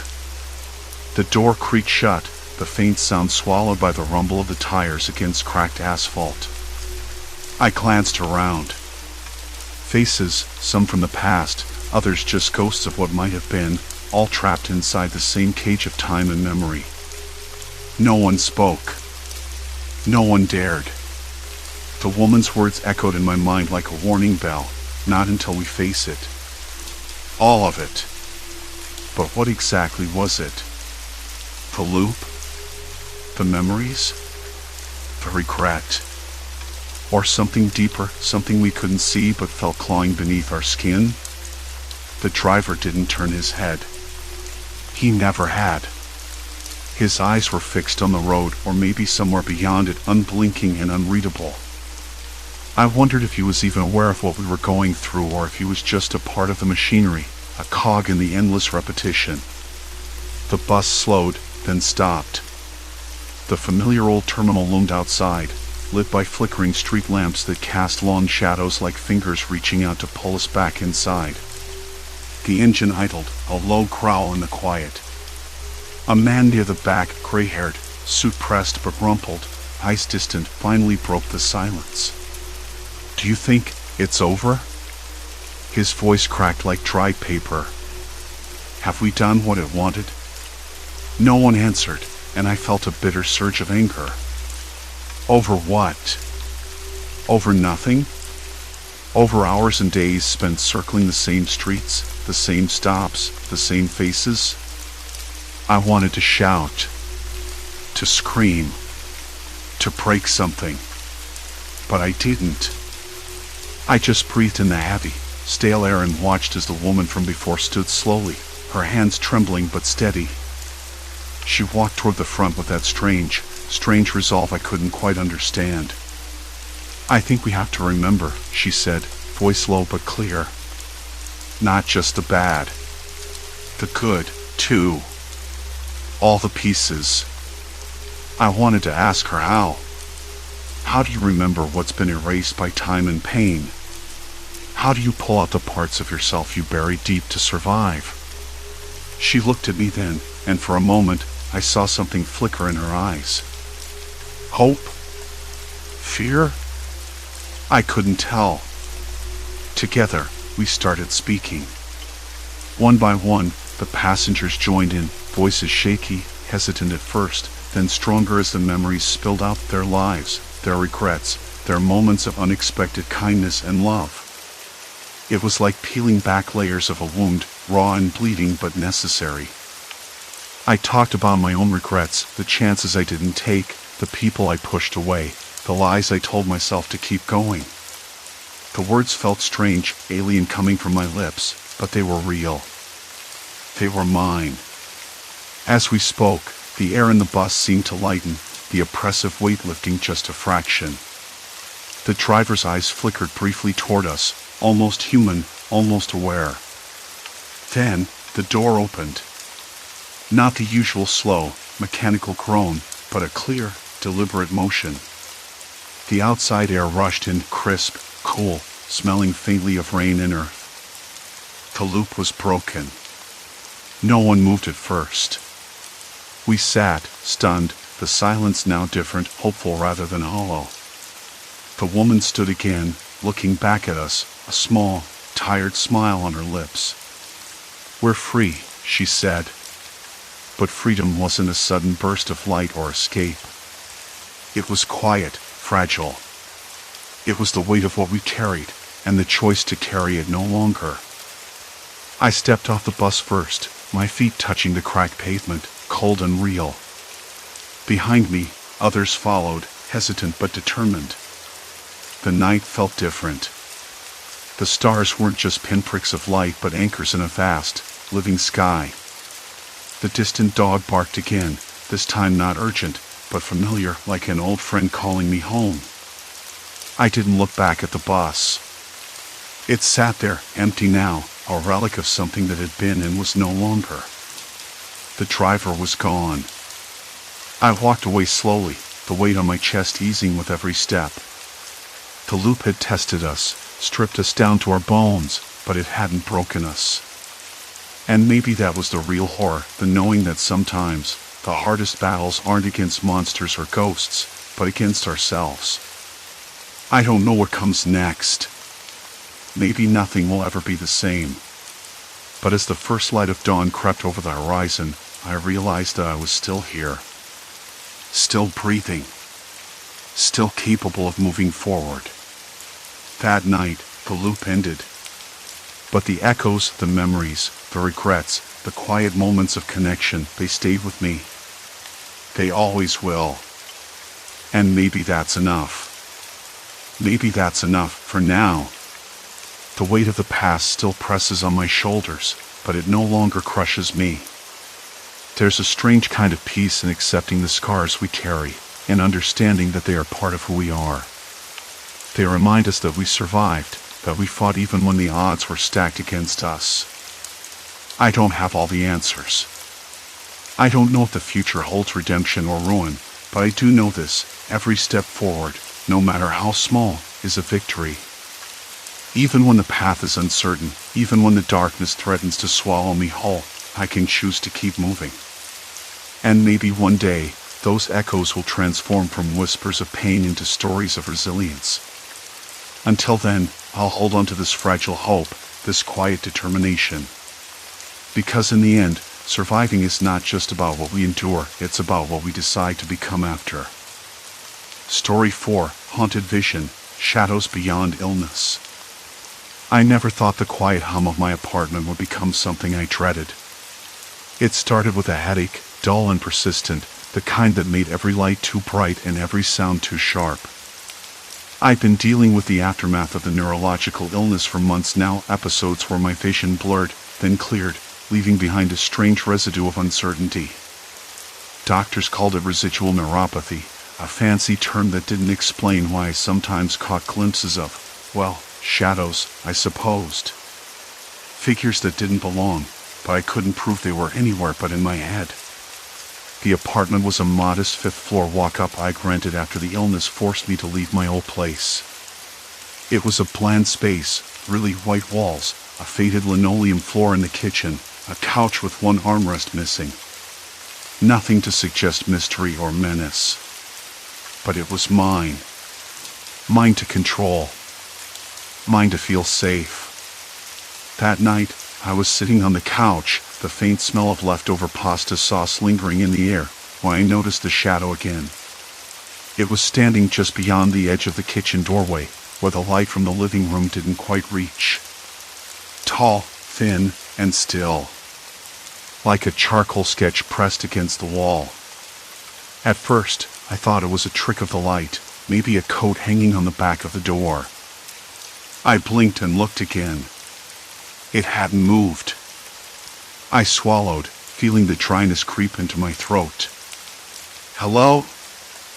I said, voice sharper than I intended. No response. Of course not. I stood up, my feet crunching softly on the threadbare rug, and stepped toward the kitchen. The figure vanished. Just like that. Like a shadow retreating at sunrise.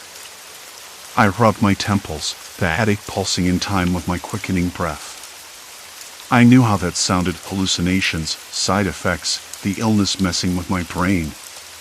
But something about that moment unsettled me more than usual. It wasn't just a shadow. It was watching. The apartment had always been quiet after dark. Even the usual city noise, the distant wail of sirens, the hum of tires on wet pavement, felt muted. I kept the window cracked a little for fresh air, but tonight the breeze brought in a faint scent of damp earth and something metallic.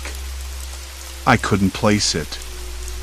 I poured myself a glass of water, the cool liquid soothing my dry mouth. The cold glass felt smooth and solid in my hand, grounding me. I leaned against the kitchen counter, watching the ripples in the water catch the light from the overhead bulb. Flickering. Again. The bulb was old, prone to those little blinks where the world seemed to pause. I tried to shake off the feeling, telling myself I was being ridiculous. It was probably just stress. The illness, the isolation, the way my days blurred into one another. But the shadows kept creeping in at the edges of my vision, like ink spreading on paper. I remembered the note I'd found 2 nights ago, pinned under the doormat. It was just a scrap of paper, no signature, no explanation, only the words, "I see you." I tossed it in the trash without thinking, chalking it up to some prank by the neighbors. But now, after seeing that figure, the note felt like a warning. I didn't tell anyone. My friends had grown distant since the illness, their concern turning into awkward pity. My phone buzzed once that evening, a message from my sister, but I ignored it. I wasn't ready to talk about shadows or notes or the way my hands trembled when I locked the door twice instead of once. I sat back down on the couch, the fabric rough against my skin, and stared at the wall opposite me. The peeling paint looked like cracked parchment in the dim light. I felt a flicker of movement in the corner of my eye and turned sharply, but there was nothing there. Silence. Complete silence. The clock ticked loudly on the wall, each second stretching longer than the last. I wanted to convince myself I was imagining things. That my brain was playing tricks, desperate for attention. But the feeling in my gut told me otherwise. Someone was in my apartment. Or at least, had been. The thought made the hairs on the back of my neck stand up. I pulled my legs closer, the couch springs creaking softly beneath me. The shadows seemed to retreat, but only just enough to remind me they were still there, lurking. I thought about calling the police, but what would I say? There's a shadow stalking me? They'd probably laugh or suggest a mental health evaluation. And maybe I needed one. Maybe I was losing my grip. But the note, the figure, the way the light flickered just when I looked away, I wasn't sure what was real anymore. And that was the scariest thing of all. I reached out cautiously, fingers trembling, to the edge of the coffee table where the note lay. The ink was smudged, as if it had been handled with shaking hands or maybe damp from sweat. I traced the jagged letters again. They're watching, even when you think you're alone. A chill ran down my spine. Alone was a lie.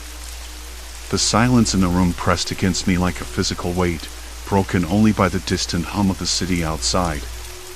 Somewhere, deep inside, I knew I had to confront this, face whatever was hiding in the dark, or risk being swallowed by the fear that was already creeping into my bones. The note sat on the coffee table like a small, dark seed, ready to sprout something dangerous. I needed to know more. I pushed myself up from the couch, muscles stiff from hours of frozen tension, and moved toward the window. The city lights blinked lazily against the night sky, indifferent to whatever was unraveling inside my apartment. Outside, the familiar buzz of traffic and the occasional bark from a distant dog grounded me, reminding me the world hadn't stopped turning. But inside, everything was fraying at the edges, like a badly worn sweater. I opened the window just a crack. The cool night air slipped in, carrying a faint scent of rain and something metallic, maybe the residue from a broken streetlight down the block. I leaned against the sill, heart hammering, listening. Nothing. No footsteps. No whispered voices. Just the distant hum of cars and the occasional murmur of late-night conversations drifting up from the street. I told myself to calm down. Maybe it was all in my head. The illness, the medication, the stress, they were a perfect storm for hallucinations. Still, the note and the flickering light were concrete. Someone had been here, watching. The next morning came with a gray sky and a dull ache behind my eyes. I woke with the taste of copper in my mouth, bitter and sharp. My hands trembled as I reached for my phone. No messages. No missed calls. Just the usual barrage of emails and notifications I barely glanced at. I considered calling a friend, but who could I tell? Hey, I think there's a shadowy stalker watching me, but I'm not sure if I'm crazy or not. It sounded ridiculous even to myself. Still, I needed allies. Someone outside my own spiraling thoughts. I texted Mara, my closest friend since college, asking if she could come over. She replied quickly, "On my way." "Everything okay?" The word okay felt like a lie when I typed it. When Mara arrived, she stepped inside like a warm breeze, shaking off the damp chill from the morning drizzle. She glanced around the apartment with a curious look, then at me. "You look like you haven't slept." "I haven't," I admitted. "There's someone. I don't know. Maybe I'm losing it, but I found this." I handed her the note. Her brow furrowed as she read it aloud. "They're watching, even when you think you're alone." She looked up at me. "Who do you think wrote it?" "I don't know. But someone was here last night." I saw the shadow again, Mara. "It's like they know me. Every move I make." She nodded slowly. "Okay, first, let's not jump to conclusions. Could it be someone messing with you? A prank?" I shook my head. "It's too personal for that." I didn't tell anyone about the illness or the hallucinations. And the note, it wasn't left in the hallway or slipped under the door like a joke. It was on the coffee table, inside. Mara's eyes narrowed. That means they've been inside. The thought made my stomach twist. My apartment was supposed to be my sanctuary. Now it felt like a cage with invisible bars. I decided to start keeping a record. Every time I saw something odd, every sound or shadow that didn't belong, I'd write it down. Maybe it would help me spot a pattern. Or maybe it would just confirm I was slipping away. I found an old notebook buried under a pile of bills on the kitchen counter and opened it to the first page. The pen felt heavy in my hand, the scratch of ink oddly calming. I wrote the time, the date, and the details as best as I could remember. Shadow at the doorway, 12:47 a.m. Flicker of light on the wall. Note found on coffee table, smudged ink, message threatening or warning. Mara watched me write, her expression unreadable. After a moment, she said, "Have you checked your locks? Windows? Could someone be getting in without you noticing?" I swallowed hard. I thought about it. Nothing's missing. No signs of forced entry. But maybe they have a key. Or maybe... I stopped, the idea too frightening to finish. Someone with access to my apartment, someone who knew my routines, my habits. The thought made the hairs on the back of my neck stand up. Mara stood and moved to the window, peering out with a detective's intensity. What about neighbors? Anyone suspicious? Anyone you've seen lurking around? I shrugged. I don't know. The building's old, and most people keep to themselves. I barely know any of them. She frowned. Maybe it's time to start paying attention. Watch for anyone who's always there, hanging around when they shouldn't be. That afternoon, I found myself sitting by the window, eyes trained on the street below. The rain had stopped, leaving the pavement dark and shiny. People passed by, faces blurred by distance and fatigue. Every shadow held a potential threat. Every flicker of movement was a cause for alarm. I caught sight of a man across the street, leaning against a lamppost, his face obscured by the brim of a hat. He looked up just as I noticed him. Our eyes met for a brief, electric moment. Then he turned and disappeared into the crowd. My pulse leapt. Was he connected? Or just coincidence? I closed the curtains, but the feeling lingered, like a low hum vibrating through the walls. That night, sleep was impossible.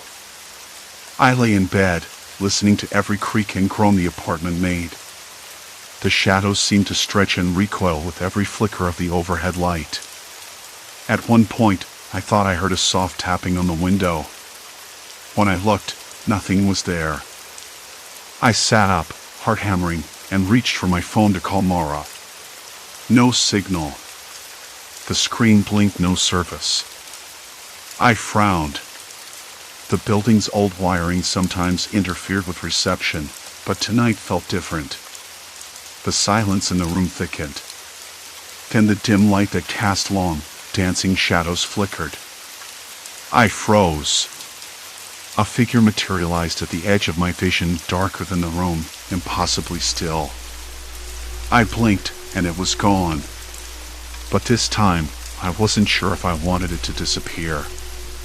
I knew I had to find out who or what was stalking me, before the shadows swallowed everything I had left. And then, my phone buzzed. A message from an unknown number. It read, "We're closer than you think." My hands trembled as I stared at the screen. The note was no longer just a warning. It was a promise. The message blinked on the screen like a pulse. "We're closer than you think." Closer. No signal. That was the first thing I noticed. No calls, no texts, just a single, ominous message from an unknown number. My mind sprinted and stumbled in equal measure. Was this a prank? A glitch? Or something far more deliberate? I kept glancing toward the window, half expecting to see the shadowy figure from moments ago lurking there, waiting. The overhead light flickered again, and the shadows stretched toward me like dark fingers, teasing the edges of my vision. I told myself it was just my illness after all. The neurologist had warned me about hallucinations, about how the damaged neurons could twist reality into nightmares. But this felt different. Sharper. Too precise. I tried to call Mara again. No luck. Nothing but silence. My apartment, usually a sanctuary of quiet, felt claustrophobic, like the walls were inching in, squeezing every ounce of air out of the room. I paced. Back and forth. The floor creaked beneath my worn socks. I could hear the distant thump of a delivery truck somewhere down the street, the occasional bark of a dog, and beyond that, nothing. Silence. Complete silence. Then the tapping returned, soft, deliberate, coming from the window. I froze. The cold glass pressed against my palm when I reached out. No one there. Just the empty street framed by the black iron bars of the fire escape. I stepped back, heart hammering so hard it echoed in my ears. The message, the tapping, the figure, there was no way this was coincidence anymore. Someone was inside my apartment, or close enough to see me, hear me, maybe even know what I was thinking. I needed proof. Something tangible. My gaze drifted to the small webcam perched on the edge of my laptop. I'd never used it much, but tonight it became my lifeline. I turned it on, quickly adjusting the angle to cover the living room and the window. The screen flickered as the feed loaded, grainy but clear enough. For a long moment, nothing happened. Then, a shadow moved just beyond the window, too large, too distinct to be a trick of the light. I leaned forward, eyes straining. The figure didn't move closer, just stood there, watching. The outline was unmistakably human, hunched slightly, like someone trying not to be seen. I swallowed hard. This wasn't a hallucination. Not anymore. Someone had been watching me. All my routines, my comings and goings, the way I left the curtains drawn or open. They studied me. Knew me. I remembered the missing items, my keys, the small notebook I'd misplaced last week, the faint scuff marks by the door frame. I'd blamed forgetfulness, the fog that sometimes clouded my mind. But now, I wasn't so sure. Things had been moved, shifted intentionally. The phone buzzed again. Another message, you can't hide. I dropped the phone onto the cracked table, the screen casting an eerie blue glow across the peeling wallpaper. I wanted to scream, to call for help, but my voice was gone, swallowed by the cold tightness in my chest. Then, a sudden noise, a soft rustle, like fabric brushing against wood. It came from inside the apartment. I spun around, eyes wide, scanning the dim corners. Nothing. The shadows clung to the edges, but no figure. No movement. Just silence. The kind that presses in, makes your skin crawl. I tried to steady my breathing. This was real. Someone was here. And they knew I knew. I pulled on my coat, grabbed my bag, and headed for the door. I had to get out, find Mara, call the police. But the lock clicked open before I even reached it. A voice, low, calm, and chilling, whispered from the hallway, "Leaving so soon?" My legs froze. My hands clenched the doorknob, nails biting into the metal. The shadows moved, coalescing into a shape I recognized too well. It was him. The man I'd only glimpsed before, the one who knew everything, who haunted every corner of my apartment and my mind. There was no escaping now. The point of no return had arrived. His silhouette stretched long in the dim light, a ghostly presence that sucked the air from the room. "You really thought you could disappear that easily?" His voice was a venomous murmur, each word dripping with malicious certainty. I swallowed hard, the taste of fear bitter on my tongue. "What do you want?" I managed to croak, desperation threading through my voice. He stepped forward, the floor creaking beneath his weight. "You've been asking too many questions, poking into things better left alone. Mara's involvement changes everything. She's the key, and you're the lock I intend to break." My heart thundered against my ribs as he closed the distance. Somewhere behind me, the faint hum of the city seemed to fade away, replaced by the suffocating silence between predator and prey. I searched for something, anything, to give me leverage, but my world had shrunk to this narrow doorway, the man's eyes burning with twisted resolve. "Please," I whispered, "if you hurt her, if you hurt anyone, I'll—" "Quiet," he snapped, raising a hand as if to silence the very air. "The game isn't over yet. It's only beginning." His smile was a cruel slash in the darkness. The lock clicked again. Someone was outside, keys rattling in the door. A chance. My fingers slipped from the doorknob. I twisted and ran. The chase had started, and I wasn't ready to lose, not yet. The door shuddered open with a reluctant groan that sent a shiver down my spine. But then the figure in the doorway spoke, voice low and deliberate. "You're not supposed to be here." The man's smile twisted, sharp and cold. "Neither are you." I squinted, trying to make sense of the sudden complication. The newcomer was tall and lean, dressed in a dark jacket that looked too heavy for the stifling apartment. His breath came in short bursts, a faint cloud of cold mist in the warmth of the room, with its faint smell of dust and decay. Something about him made the air feel thicker, more oppressive. He pulled back his hood slowly, revealing a face I recognized, one I'd only seen in pictures, in the grainy files Mara had shown me before all this spiraled out of control. "Detective Collins," I whispered, disbelief tightening my throat. "What? How did you—" "Quiet." Collins's gaze locked on the man like a predator sizing up prey. "I've been tracking this guy for months. Thought he was just another creep until your name showed up." The shadowy man laughed, a sound that scraped like gravel across old pavement. "You think you understand the game? You don't even know the rules." His eyes flicked to me. "You've been seeing me all along. That's the point, isn't it? I'm everywhere you look. You think it's your mind playing tricks, but it's me. Watching, waiting." I swallowed, the taste of copper sharp in my mouth. It wasn't hallucination. Not entirely. There was a real person here, a very dangerous one, and he knew every inch of my life like a map. Collins stepped forward, boots thudding softly on the floor.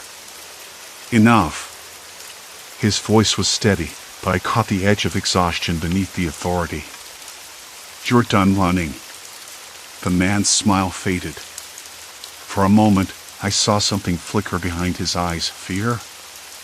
Regret? Maybe just calculation. He took a slow step back, hands raised as if admitting defeat. But then the lights flickered, the old wiring protesting the sudden tension in the room.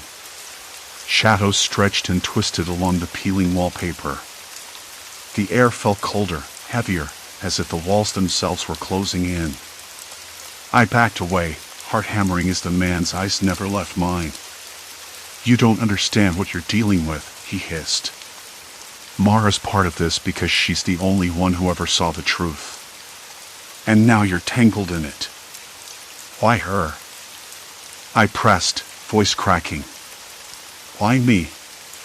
He shrugged, almost casually. "Because you're weak. Because you don't know when to stop." A sudden noise, a scraping at the window, snapped my attention to the side. A faint tapping, rhythmic and deliberate. I turned my head slowly, feeling the weight of every second pressing down on me. Collins moved first, drawing a small radio from his belt. "Stay inside." Don't move. The man laughed again, a hollow, bitter sound. You think you can protect her? Or yourself? You're already too deep. And then he was gone. The apartment felt emptier, colder. The tapping at the window stopped. Silence settled like dust over everything. I pressed my back against the doorframe, hands trembling so badly I could barely hold a cup of lukewarm coffee on the table. The bitter taste burned my tongue, grounding me in the moment. Collins's radio crackled, and he spoke quietly about backup and containment, words that felt both distant and urgent all at once. I wanted to believe this nightmare was ending, that the shadows would finally lift. But I knew better. Because somewhere in the building, maybe just beyond these walls, he was still watching, waiting for the next move. And I wasn't sure I'd be ready. The dim light above flickered again, casting erratic shadows that danced across the peeling paint and cracked floor tiles. I rubbed my temples, trying to stave off the creeping fatigue that settled deep in my bones. The room felt colder now, as if the dark corners themselves exhaled a chilling breath. Every creak and groan of the building echoed too loudly in the silence, setting my nerves on edge. Collins's voice came through the radio once more, softer this time, a tentative thread of reassurance. Hold tight. Backup's clearing the east wing. We'll get you out soon. His words floated in the stale air, but hope felt fragile, slipping through my fingers like smoke. I swallowed the last of the coffee, grimacing at its acrid aftertaste. My hands trembled as I set the empty cup down. The room was no longer just a room. It was a cage, a trap laid out by something unseen but palpably malevolent. I could feel it pressing in, a presence that didn't belong to this world. There was a sudden noise, a faint scrape, like nails dragged across concrete from the corridor outside. My heartbeat quickened, thundering in my ears. I froze, straining to listen. The sound came again, deliberate and slow, a sinister rhythm that matched the pounding in my chest. I reached for the flashlight in my jacket pocket, fingers trembling as I clicked it on. The beam cut through the gloom, illuminating the cracked doorway. Nothing moved. Yet the air grew heavier, as if the darkness itself was watching, waiting. A cold sweat broke across my brow. The shadows weren't just in the corners anymore, they were creeping closer, encroaching on the fragile barrier between safety and oblivion. I swallowed hard, trying to steady my breathing. Who's there? My voice cracked, barely more than a whisper. No answer came, just the oppressive silence that followed. Then, from the far end of the hallway, a low, guttural sound, a whisper, or perhaps a growl, rose, twisting the air with menace. It was a sound that promised the nightmare was far from over. I tightened my grip on the flashlight. The next step would decide everything. The flashlight trembled in my hand, casting a narrow beam down the cracked hallway, but the weight in the air didn't lighten. I took a slow step forward. Then another. The floorboards creaked beneath my feet, each sound magnified in the cold, empty space. My eyes darted to the walls, to the shadows that clung like cobwebs. Every shape seemed to shift, but when I focused, nothing was there. Just the apartment, old and worn, but still mine. The nights had been unbearable, the shadowy figures lurking, always on the edge of vision. For months, the neurological illness had twisted my perception, peeling back layers of reality until I wasn't sure what was real. But these last few days, the shadows had taken on a weight, a purpose. The feeling that someone was inside my life, not just in my head. I discovered the truth, finally. Someone had been watching me. Not a figment of my mind, but a person, a stalker who knew everything. Every habit, every detail I thought private. The police hadn't been much help, brushing it off as paranoia or the illness, but I couldn't ignore it any longer. I swallowed hard, the dry taste of fear settling on my tongue. The air smelled faintly of mildew and something sharp, cleaning chemicals maybe, or the residue of someone else's presence. My skin prickled. I needed to confirm it. To know for sure. At the far end of the hallway, a door stood slightly ajar. I hadn't noticed it before. My pulse quickened despite myself. I edged closer, the flashlight cutting through the gloom. The door creaked as I pushed it open, revealing the small storage closet I'd used for boxes and old clothes. Nothing more than that. Or so I thought. Behind the coats and forgotten umbrellas, I spotted a small, battered notebook. My breath caught. I recognized the handwriting immediately, my own, from the journal I'd kept since the first symptoms emerged. How had it gotten here? I flipped through the pages, every entry marked with notes in a different hand, precise and cold. Observations about my comings and goings, the times I left the apartment, even my doctor's appointments. The stalker had been cataloging me, obsessively. A shiver ran down my spine. The stalker wasn't just a watcher, they were inside my life in ways I hadn't imagined. The shadows weren't hallucinations. They were warnings, reminders. I closed the notebook and leaned against the wall, my legs weak. The fight wasn't over. It had only just begun. The next morning, sunlight spilled unevenly through the blinds, casting bars of light across the peeling wallpaper. I sat at the kitchen table, the cold ceramic mug of black coffee warming my hands but doing little to clear the fog in my mind. Last night's discovery gnawed at me, an open wound that wouldn't heal. I called the police again, this time with evidence. The notebook, the notes, the pattern of surveillance. They promised to send someone, but their tone was cautious, almost reluctant. I understood.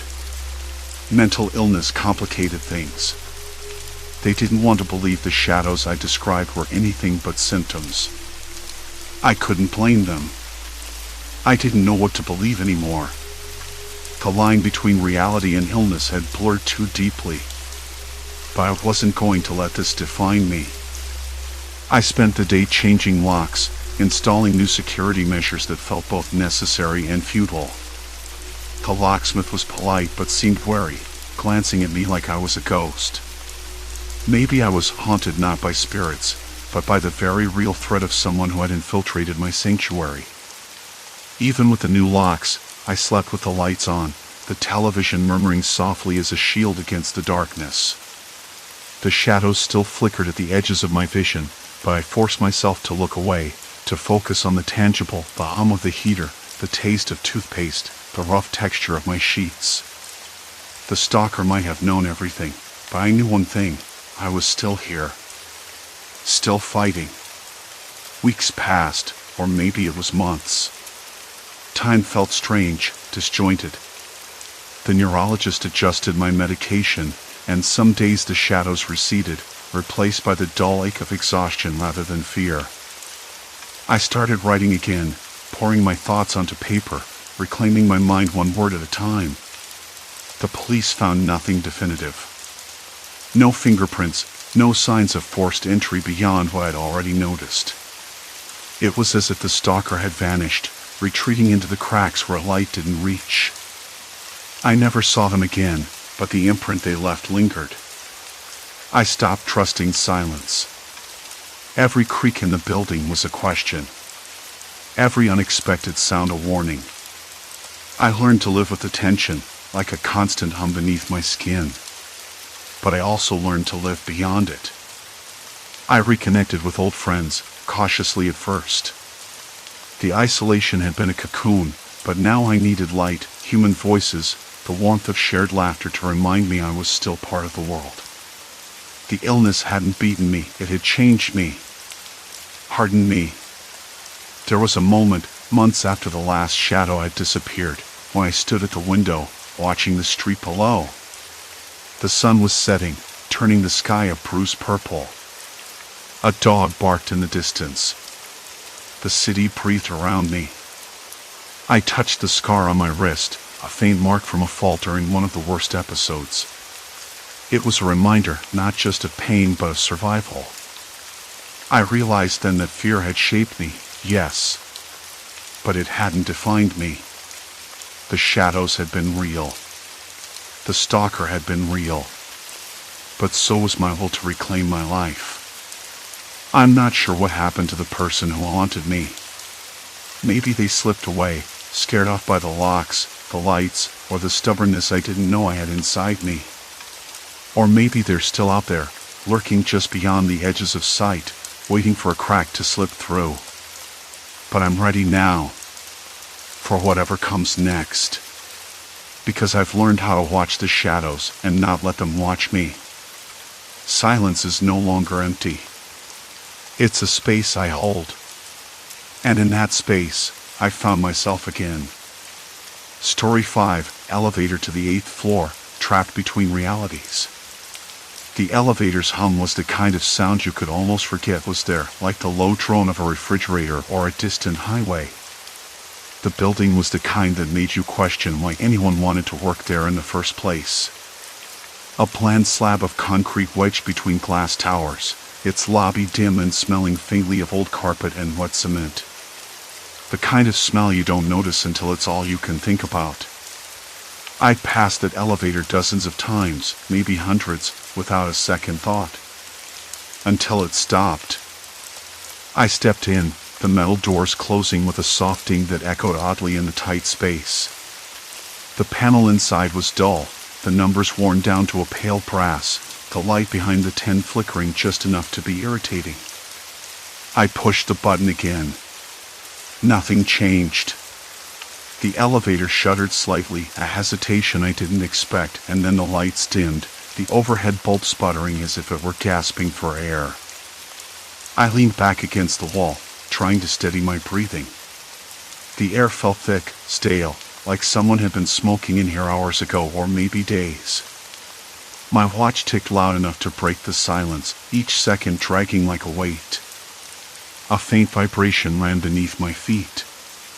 Not a drop or a sudden jolt, just a subtle shift.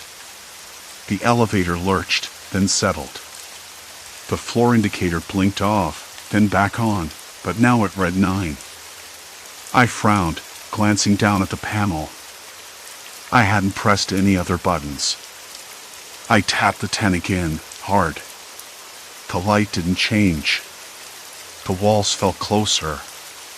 The soft scrape of my shoes against the metal floor seemed louder, too loud.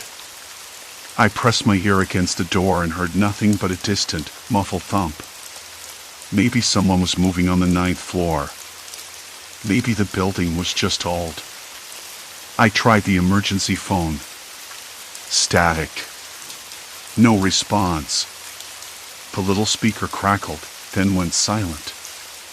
My fingers lingered on the handset, cold and clammy. I swallowed, tasting the dryness in my mouth, and tried to steady my pulse. It's just a glitch. That's what I told myself. Then the elevator shifted again. The light blinked 8 this time. A soft click sounded behind the panel. My fingers traced the edge where the metal door met the frame. The seal felt a little off, as if the door had shifted on its track. I pressed the button for 10 again, willing the light to glow steadily. Nothing. The elevator dropped ever so slightly, a sluggish descent that made my stomach lurch. The air grew colder, a subtle chill that prickled the skin at my neck. I thought of the janitor I'd seen earlier, a tall man with a navy jacket and a crooked smile, muttering to himself as he wheeled a cart down the hallway. Maybe I could call for help once the doors opened. But the panel still read 8, and the walls around me looked different. Or maybe I was imagining it. The wallpaper, or what passed for it, was that dull institutional beige, but now it had what looked like faint smudges, dark streaks or shadows that weren't there before. I blinked hard, trying to shake the feeling that something was off. The smell shifted, too, from the dusty cement to something sharper, like burnt toast mixed with something sour. I tried the emergency phone again. This time, a voice came through. Not the calm operator I expected, but a woman's voice, low and hurried. "Are you okay? Can you hear me?" I swallowed. Relief flooded me, cold and sudden. "Yes," I said, voice cracking. "I'm stuck in the elevator. It won't go to the 10th floor." "Stay calm," she said. "Maintenance is on the way. We'll get you out soon." I nodded even though she couldn't see me. "Thank you." The line went dead. Then, the elevator stopped again. The light flicked 7. The walls seemed to have changed more noticeably. The beige was still there, but now the smudges looked like fingerprints, dirty, smeared marks as if someone had pressed their hands hard against the walls. I ran my hand along the panel. It was cool, but the texture felt different, rougher, like someone had scratched it. A sudden noise made me jump, a soft thud, like a heavy object dropped just outside the elevator shaft. The sound echoed strangely, distant but close at the same time. I pressed my ear to the door. Nothing. I stepped back, heart thudding against my ribs. I tried the button panel again. The numbers flickered wildly, jumping from 7 to 10 to 5, but the elevator didn't move. The buttons felt sticky under my fingers. I wiped my hand on my jeans, but the residue stayed. I pulled out my phone. No signal. Of course. The building's basement always killed my bars. I sank down to the floor, leaning my head against the wall. I could hear the faint hum of the building's air system, but it sounded strained, like it was struggling to keep the place alive. The lights flickered again, the single bulb going dark for a moment before sputtering back to life. That darkness felt heavier than the light. I rubbed the back of my neck, tasting the metallic tang of sweat. I tried to remember the last time I'd felt genuinely alone. Not the kind of alone where you're just by yourself, but the kind where it feels like the world has shifted just enough that no one can hear you, see you, or even knows you exist. It was an uncomfortable thought and one I shoved away. After a minute, the elevator shifted again. The panel now read 9. I stood up quickly. The walls looked different still. The fingerprints were gone, replaced by small, neat cracks radiating from the corner near the ceiling. I traced one of them with my fingertip. The plaster felt brittle, almost powdery. I pressed the door open button. Nothing. The door stayed shut, the metal cold and unyielding. I tried the emergency phone once more, but all I heard was static. The air grew heavier, hard to breathe. The walls seemed to close in again. I swallowed, tasting that faint sourness in my throat. Suddenly, a soft scrape sounded from outside the elevator, like fingernails, maybe, dragging slowly along metal. I froze. The sound stopped. Then, footsteps. Faint, but deliberate. "Hello?" I called, voice barely above a whisper. No answer. The footsteps receded. I pressed my back against the wall, the cold steel biting through my shirt. My hands trembled slightly. The elevator's hum had dropped to a low, uneven pulse, like it was struggling to stay alive. I wanted to believe this was just a malfunction. That help was coming. That the building, with all its quirks and creaks, was still just a building. But something had shifted. Something that wasn't just the elevator. Something that made me doubt whether the 10th floor even existed anymore. The scrape and footsteps faded, but the silence that followed was almost worse. The panel above the door blinked erratically, numbers lighting up and vanishing, like a stuttering heartbeat. Floor 10, then 9, then 11. None stayed long enough for me to be sure. My fingers hovered over the buttons, hesitant. Should I try to call another floor? Or would that just make it worse? I pressed the emergency phone again. Static. No dial tone. Nothing but that white noise that scraped at my mind. I sank onto the floor, knees drawn up, and tried to focus. The air smelled stale, a mix of old rubber and something faintly metallic, like a penny left out in the rain. It wasn't the usual elevator smell. It was off. My skin prickled, and I wrapped my arms around myself. Then, the door slid open. Not the big, heavy doors, but a narrow gap along the side panel, just wide enough for me to see into the hallway. The light outside was dim, almost sepia-toned, and the carpet looked threadbare, the pattern faded and worn in odd places. I stepped out cautiously. The hallway stretched ahead, a long corridor lined with doors. But something was wrong. The numbers on the doors didn't match the floor I thought I was on. The brass plaques were scratched, some peeling at the edges, others completely blank. One door was ajar, revealing a darkened room filled with overturned chairs and scattered papers. I called out again, "Hello? Is anyone there?" No response. The silence pressed down like a weight. I stepped forward, my shoes making a muffled sound on the threadbare carpet. The air here smelled different, damp and musty, like a basement after a rainstorm. I reached the open door and peered inside. The room was an old office, the kind you'd expect to find in a building long past its prime. A desk cluttered with yellowed files sat under a flickering fluorescent light. I shuffled through the papers, memos, maintenance logs, employee schedules. Nothing recent. The most recent date I could find was from 5 years ago. A low hum started up behind me. I spun around. The elevator doors were closed now.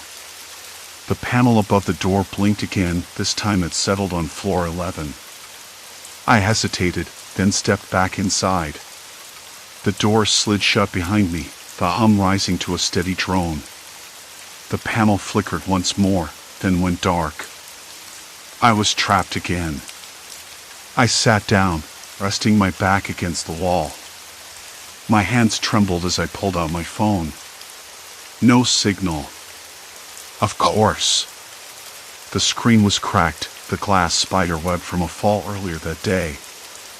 I tried to recall what I'd seen on the hallway floor. The room with overturned chairs, the papers scattered like something had been ripped through in a hurry. But no one answered my calls. No one acknowledged me.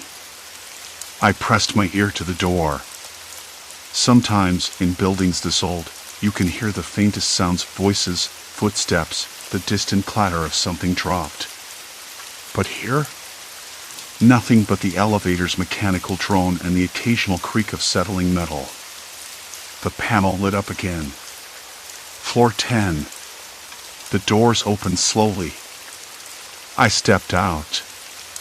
The hallway was almost identical, the same faded carpet, the same dim lighting. But a different smell this time. It was cleaner, with a hint of bleach and something floral, like air freshener gone stale. I tried the door nearest me. Locked. The brass plaque read 104. But when I pressed my ear against it, I heard muffled voices. Whispered, urgent. I stepped back, heart hammering. Maybe someone was there after all. I called out again, louder. Hello? No reply. The voices stopped. I ran my hand along the wall, feeling the rough plaster beneath my fingers. It was cracked and peeling, but in a different pattern from the last floor. I tried another door. This one was open just a crack. I pushed gently, the hinges creaking. Inside was an empty room. A single chair sat in the center, facing a window that looked out onto the city skyline. But the glass was smudged with what looked like fingerprints, dirty, desperate. I felt a sudden chill. Maybe I was imagining things, but the room, with its faint smell of dust and decay, seemed to watch me, like it was holding its breath. A noise behind me made me whip around. Nothing. Just the hum of the elevator far down the hall. I pulled the door shut and leaned against it. My mind raced. What was this place? Was I really moving between floors, or just losing my grip on reality? I tried the emergency phone one last time. Static again. I slammed my fist against the panel. Come on. The elevator lights flickered violently. The panel above the door flashed floor numbers in a chaotic sequence: 10, 11, 9, 12, then finally settled on 9. The doors opened. I stepped out, and the hallway was different again. The walls had been repainted recently, fresh white with a glossy finish. The carpet was plush, dark blue, completely unlike the worn strips on the previous floors. The air smelled of fresh paint and varnish. But the silence was the same. Deafening. I noticed something else immediately, a framed photo on the wall. A group of people standing outside the building. I recognized the corner of a familiar face, my own. My pulse quickened. I leaned closer. The photo was old, grainy, but there I was, smiling, standing with a team of coworkers from my last job. But the date stamped on the photo was from 3 years ago, before I'd even started there. How was that possible?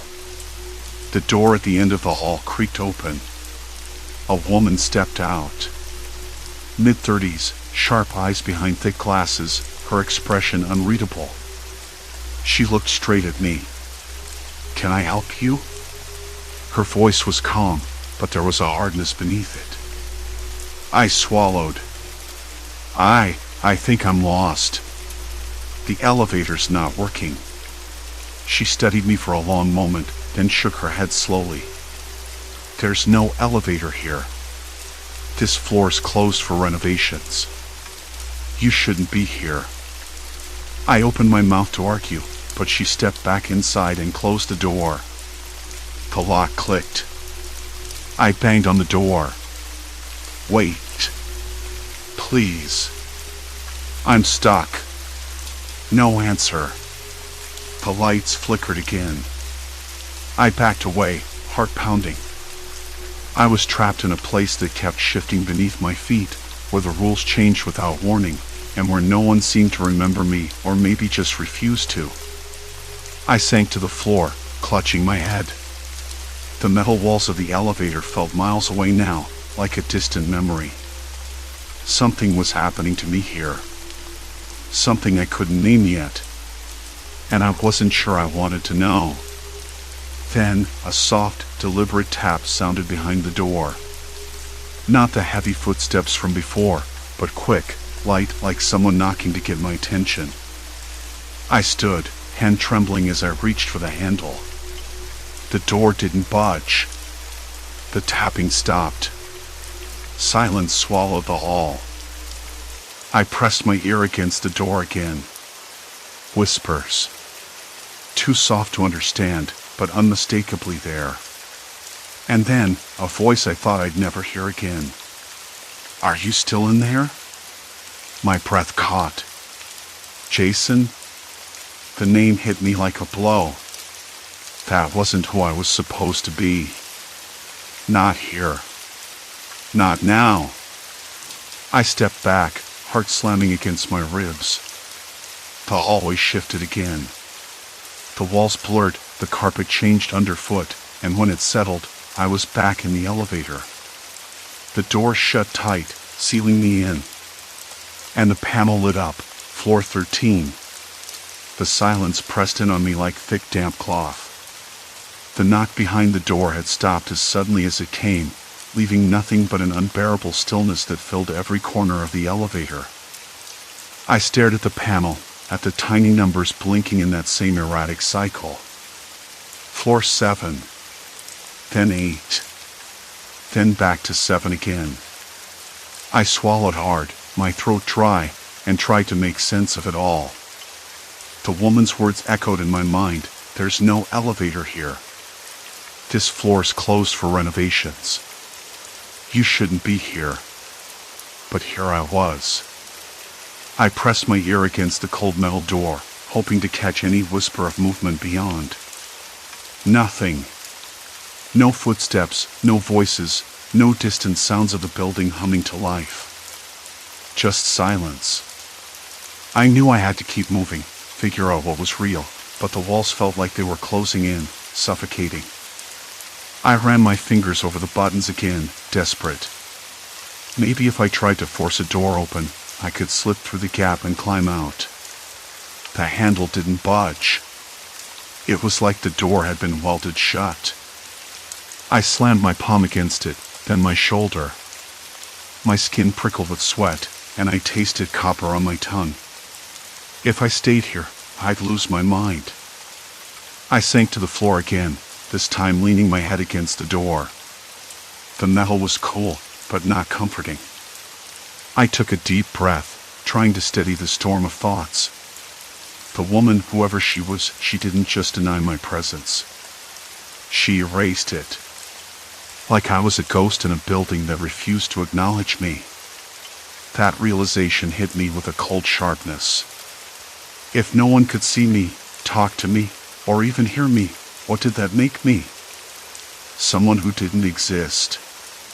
Or worse, someone who never existed. The elevator flickered again. The overhead light buzzed low, casting jittery shadows that danced along the scratched walls. I closed my eyes, willing the headache to stop. Then, a faint smell drifted into the sharp tang of bleach mixed with something else, stale, like forgotten corners of the building where dust had settled for years. It pulled me up from the floor. I looked at the panel and pressed the button for the lobby. Nothing. The elevator shuddered, as if it was thinking, then the lights dimmed and a low groan vibrated through the cables. The numbers switched in a flash, floor 9. But when the doors slid open a crack, it wasn't the lobby. Instead, a narrow hallway stretched out, lit by a single, flickering fluorescent tube that hummed like a swarm of bees trapped in a jar. I stepped out, the floor beneath my feet cold and rough, carpeted in threadbare beige that smelled faintly of mildew. The walls were painted a dull yellow, but the paint was peeling in long, curling strips. I could see faded signs taped to the doors, staff only, maintenance, fire exit. Everything looked slightly off, like a bad photograph left in the sun too long. I called out, voice cracking, "Hello?" But no one answered. No footsteps. No distant voices. Just that same choking silence. I took a tentative step forward, then another. The hallway stretched endlessly in both directions, but somewhere down the left corridor, a door creaked open just a sliver before snapping shut again. I froze, heart stuttering. I tried to convince myself it was just the building settling. Old buildings do that. I know how that sounds, but it was the only explanation that made sense. Still, I half expected someone to step out, to call my name, to pull me out of this nightmare. No one did. I moved carefully down the hall, the carpet muffling my footsteps, the faint smell of bleach growing stronger. The air was thick, almost suffocating. My skin prickled again, as if I were being watched. I glanced back at the elevator, which sat there like a silver coffin, doors closed tight. I had to keep going. I couldn't stay trapped inside that box any longer. At the far end of the hallway, I found a door marked lobby entrance. I yanked at the handle. Locked. I rattled it harder, the metal cold and unyielding. My hands trembled. "Please," I whispered. "Just let me out." No response.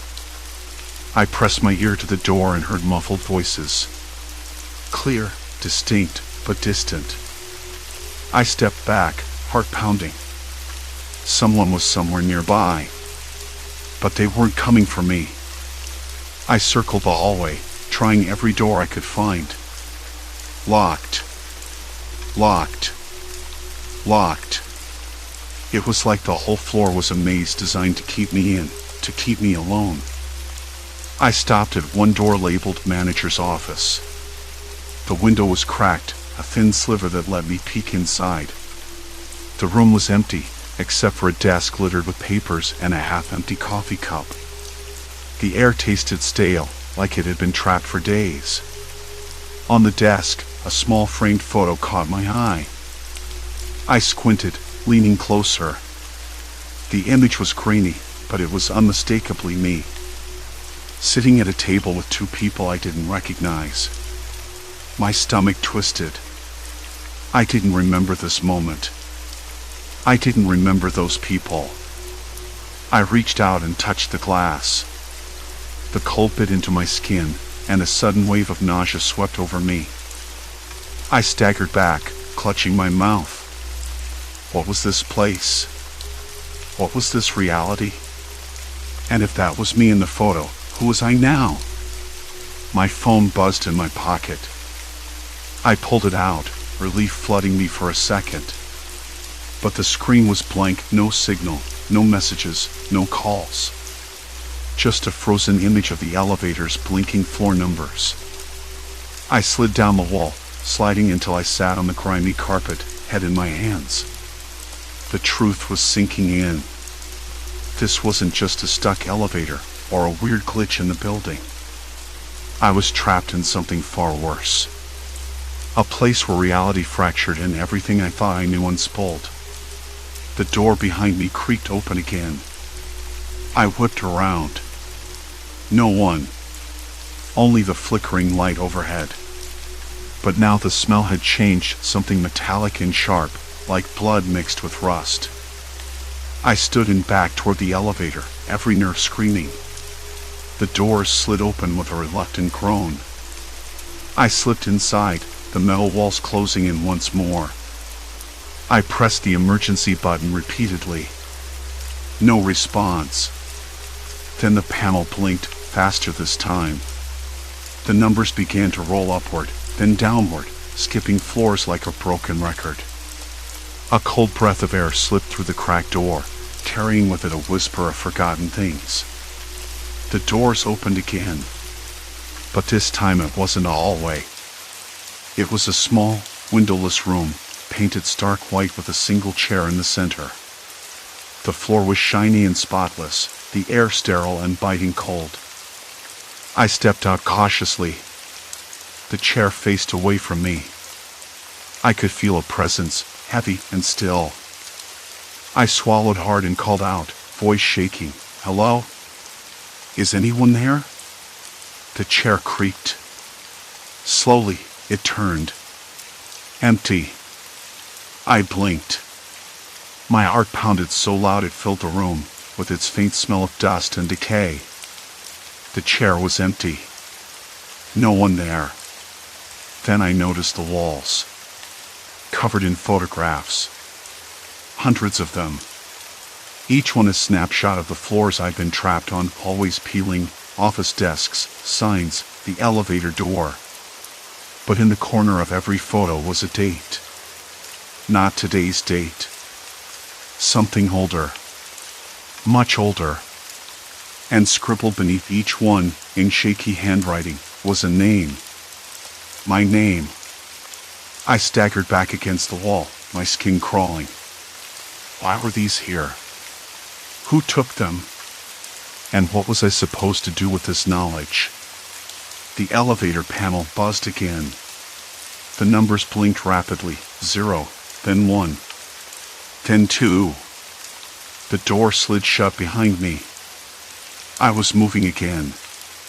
Only now, I wasn't sure there was any floor left to escape to. The elevator hummed low, an engine running on borrowed time, and I sat on the floor, staring at those blinking numbers, knowing that whatever came next, I'd crossed the point of no return. The elevator jolted sharply, as if it had caught on a snag deep inside its shaft. The numbers on the panel flickered and blinked erratically, 5, 7, 6, 5, 9, 8, none of them making sense. The light overhead buzzed louder, casting an unsteady yellow glow that made the walls look like they were pulsing. I pressed my forehead against the cold metal, tasting the bitter tang of sweat in my mouth, the stale air thick with the scent of rust and something else I couldn't place. Copper? Like blood, but not quite. The doors clanged open. I blinked against the sudden brightness, but the hallway beyond was different, at once familiar and completely wrong. The walls were a shade darker, the carpet thicker, but worn in a way that felt deliberate, like someone had scuffed it just to make it unsettling. A low hum vibrated in the air, mechanical and unnatural. There was no sign of life, but I caught the faintest sound of footsteps echoing far off, too muffled and rhythmic to be random. I stepped out, my shoes sinking slightly into the carpet. The hallway stretched longer than I remembered, lined with identical doors marked with numbers that made no sense. Floor 8, 10, 11, numbers that weren't even on the elevator panel anymore. The fluorescent lights overhead flickered in a slow, maddening rhythm, and the walls seemed to lean in just enough to unsettle my balance. I reached out, brushing my fingers along the rough plaster. It was cold but oddly dry, like it had been stripped and repainted with cheap paint that refused to settle.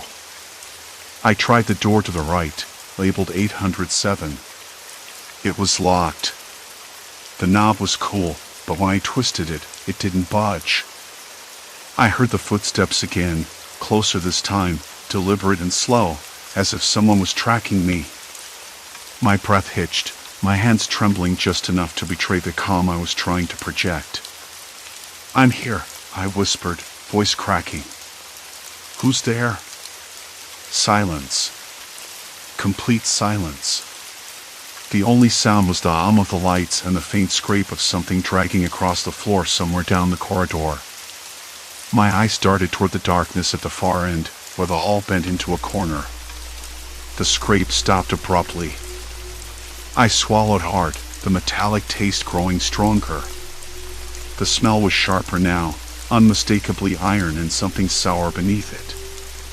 My stomach twisted, but I forced myself to move forward, every step more hesitant than the last.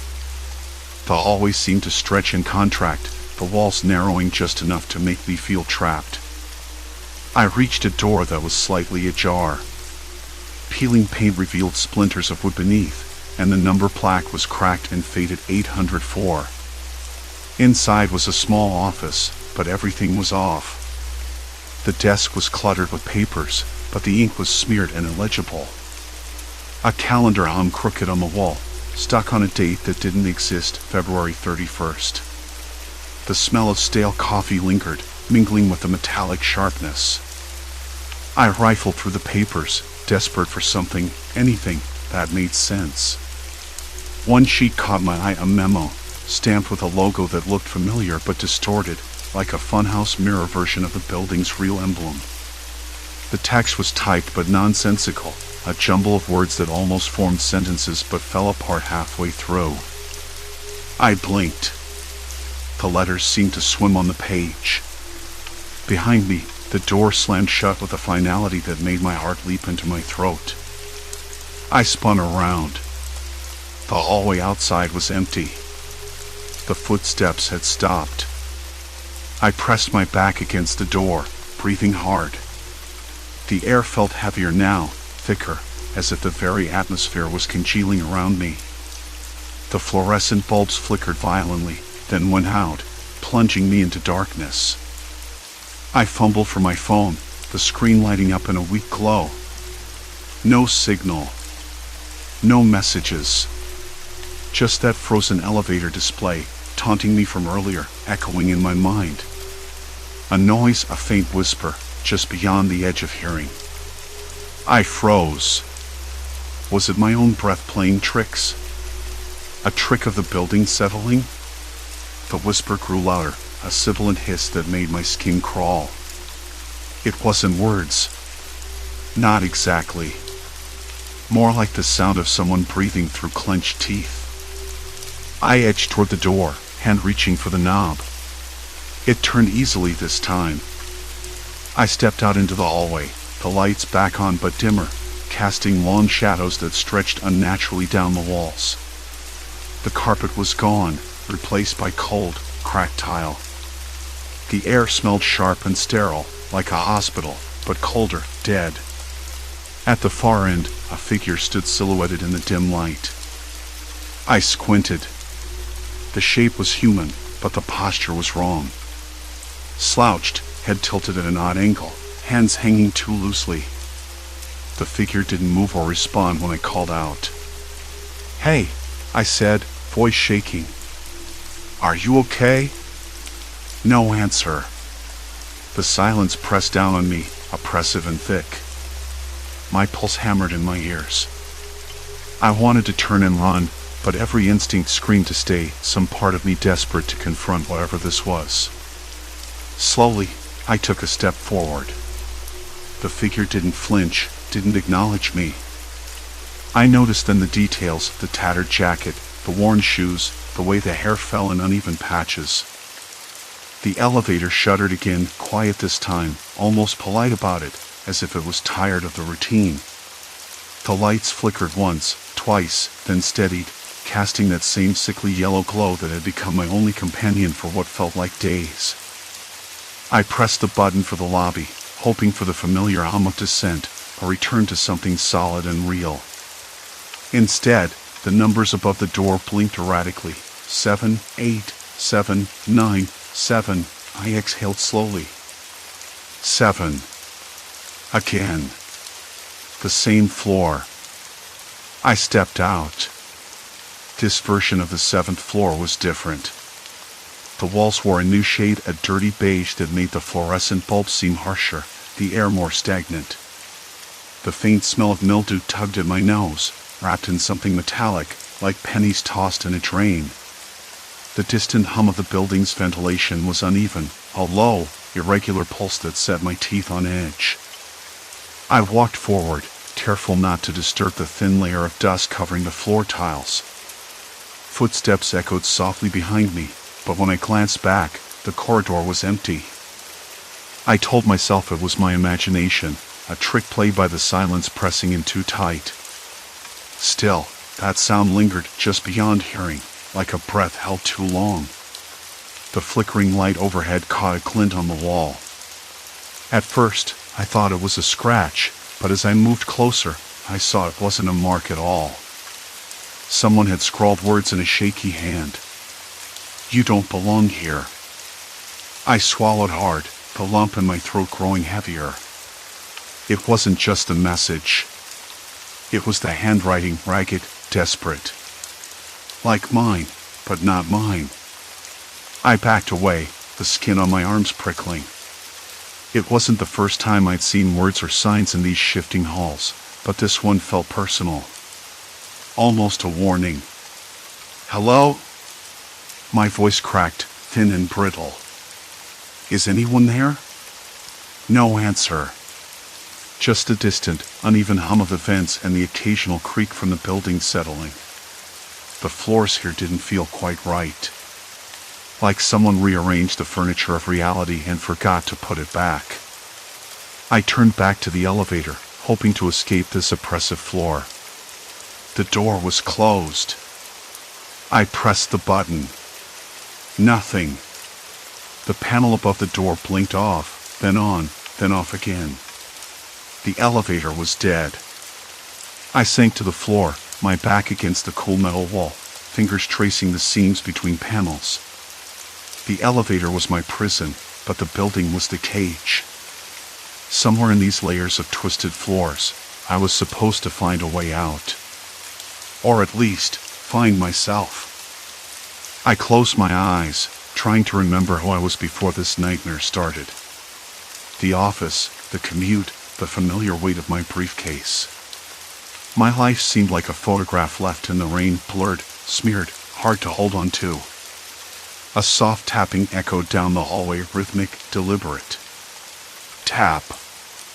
Tap. Tap.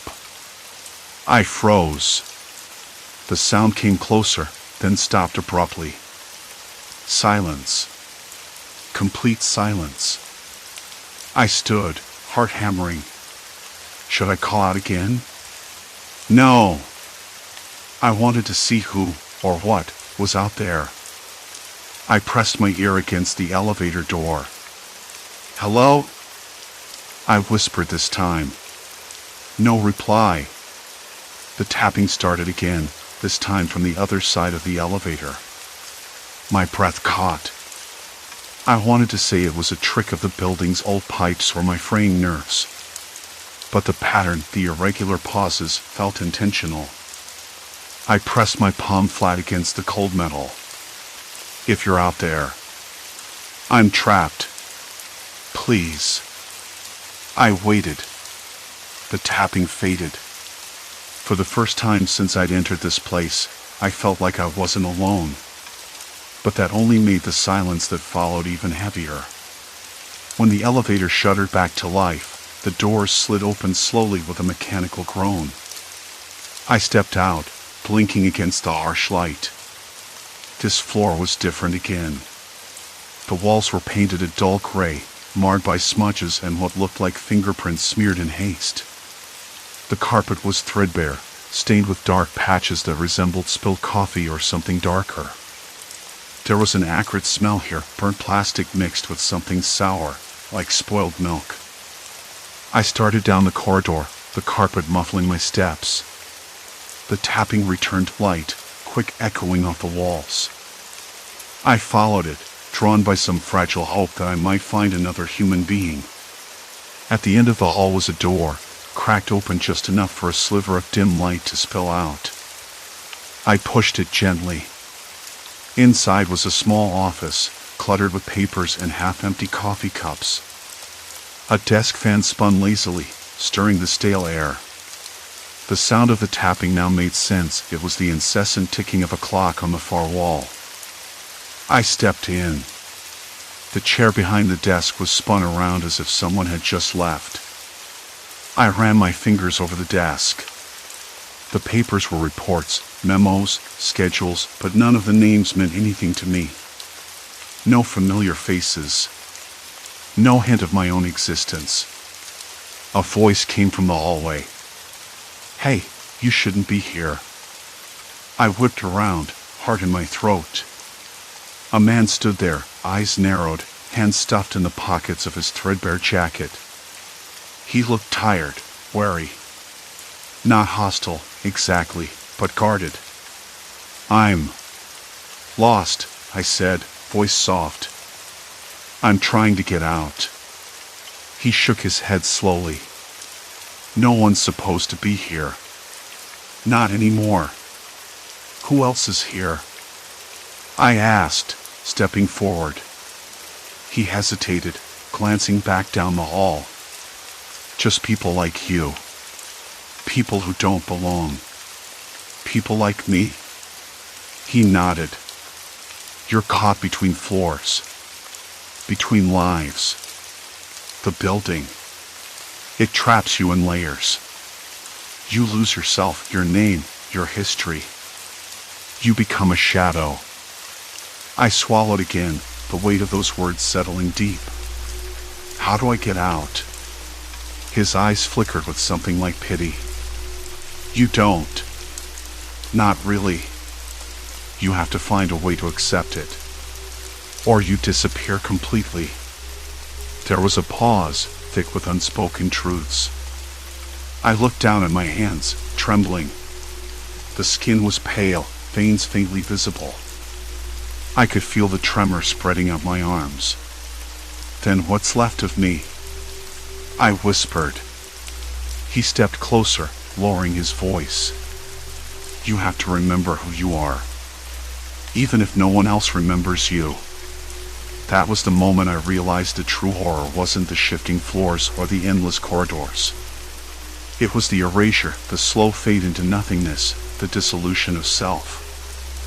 I closed my eyes, trying to recall the smallest details. My mother's laugh, the way sunlight looked through my apartment window, the taste of coffee on a cold morning. Memories felt fragile, like glass slipping through fingers. When I opened my eyes, the man was gone. Story 6, Digital Doppelganger, Identity Hijacked at Work.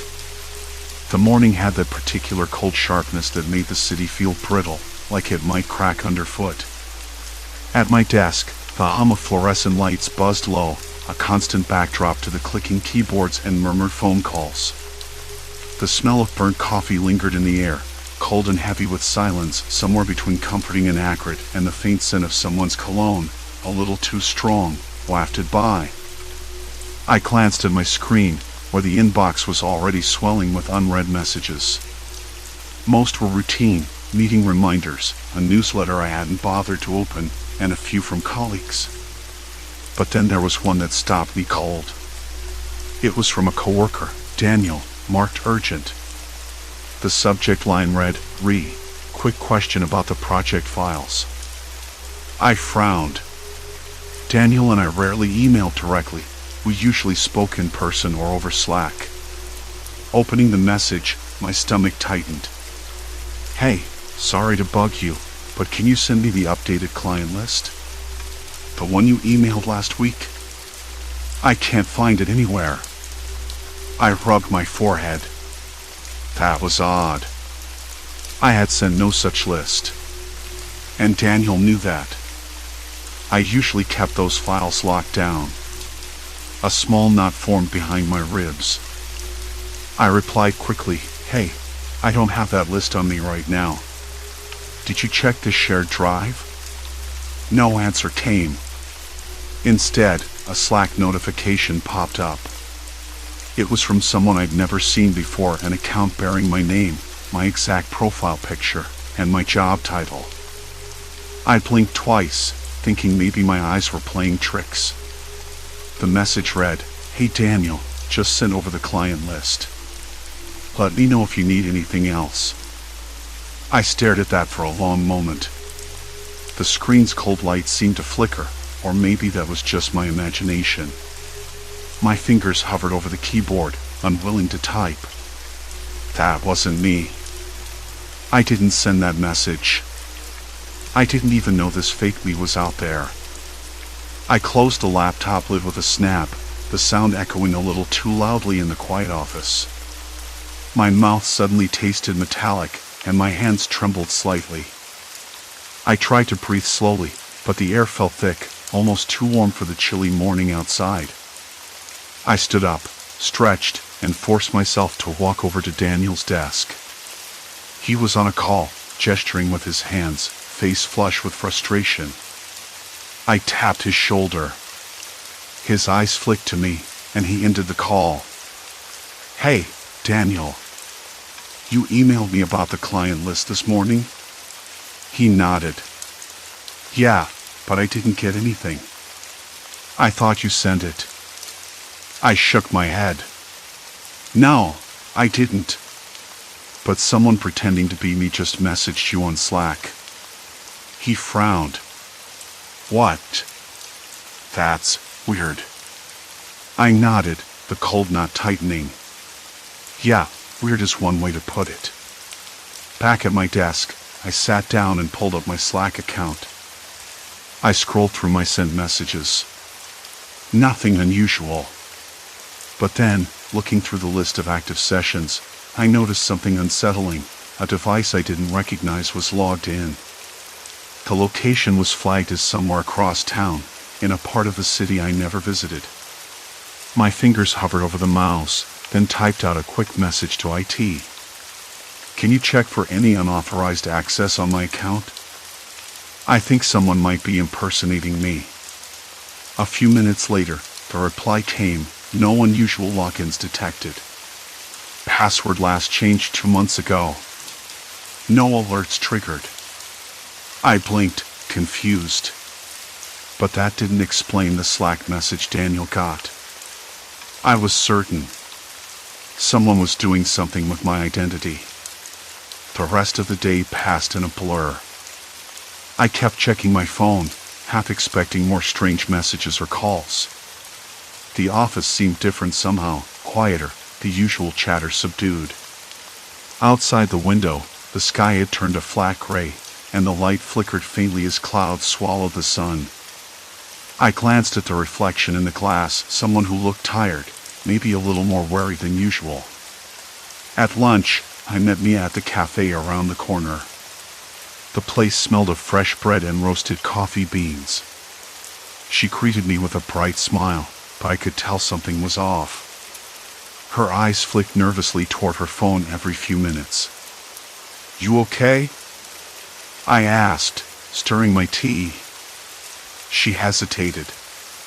"I got a weird message earlier. Someone pretending to be you." I frowned. "What? From where?" She showed me a screenshot. It was another message, this time sent to a small group chat of our friends. The text was casual, too casual, asking for some personal details about one of our mutual friends, details I'd never share. My hands trembled again, this time more noticeably. I swallowed hard. This has to stop. Someone's using me to get information. Nia nodded, eyes wide. "Do you think it's a prank?" I didn't answer. I wasn't sure. The thought that someone could slip into my digital shoes so easily sent a cold wave through me. I thought about all the moments I'd spent online, all the things I'd shared, the trust I'd built. And now, it was being twisted into something else. Back home, the apartment felt different. The usual comforting clutter, the cracked mug from my grandmother, the stack of unread books, the soft throw blanket on the couch seemed to close in around me. I locked the door twice, even though the neighborhood was usually safe. The faint buzz of my phone startled me every time it chimed. I kept checking my social media accounts, but nothing seemed out of place. Or maybe I just couldn't see the changes yet. I sat by the window, the city lights flickering like distant stars, and tried to make sense of it all. How had this started? Who was behind it? And why me? Silence. Complete silence, except for the distant hum of traffic and the occasional bark of a dog. The world outside seemed normal, but inside, a knot kept tightening in my chest. I didn't know it yet, but this was only the beginning. Something had cracked in the glass of my life, and I wasn't sure if I could put it back together. The night dragged on, thick and slow, with a weight pressing down in the corners of my apartment. Morning came with an uneven light that made the worn plaster walls look even more tired. I sat cross-legged on the floor, laptop open, coffee cooling beside me, and dove into the first real investigation I had since this all began. My hands trembled a little, no surprise there, but I knew I had to get ahead of it. If this was more than a prank, if someone was really pulling strings behind the scenes, I needed proof. Something concrete. First, I combed through my social media profiles, the usual suspects, Facebook, Instagram, LinkedIn. Nothing obviously out of place. No posts, no messages that I hadn't sent. But then I checked the private groups where I was a member, especially the ones with coworkers, friends from the office, and a few from the book item I joined last year. That's where the first red flag popped up. A few messages, carefully worded, sent under my name but from different accounts. Slight changes in phrasing, but unmistakably me. Someone had cloned my digital voice. I copied the messages into a document, line by line. One was a casual request for a file from a project my team was working on. Another was an invitation to a private chat about a new client. The last one was the most disturbing, a request for access credentials to a shared server. I didn't even ask for those. I called Sarah first. She was my closest friend at work, and I trusted her implicitly. Her voice on the phone was bright, but I caught a flicker of hesitation when I explained what I'd found. "Are you sure it wasn't you?" she asked, voice cautious, like she was trying to be careful with her words. "I'm positive," I said. "I haven't sent any of those messages.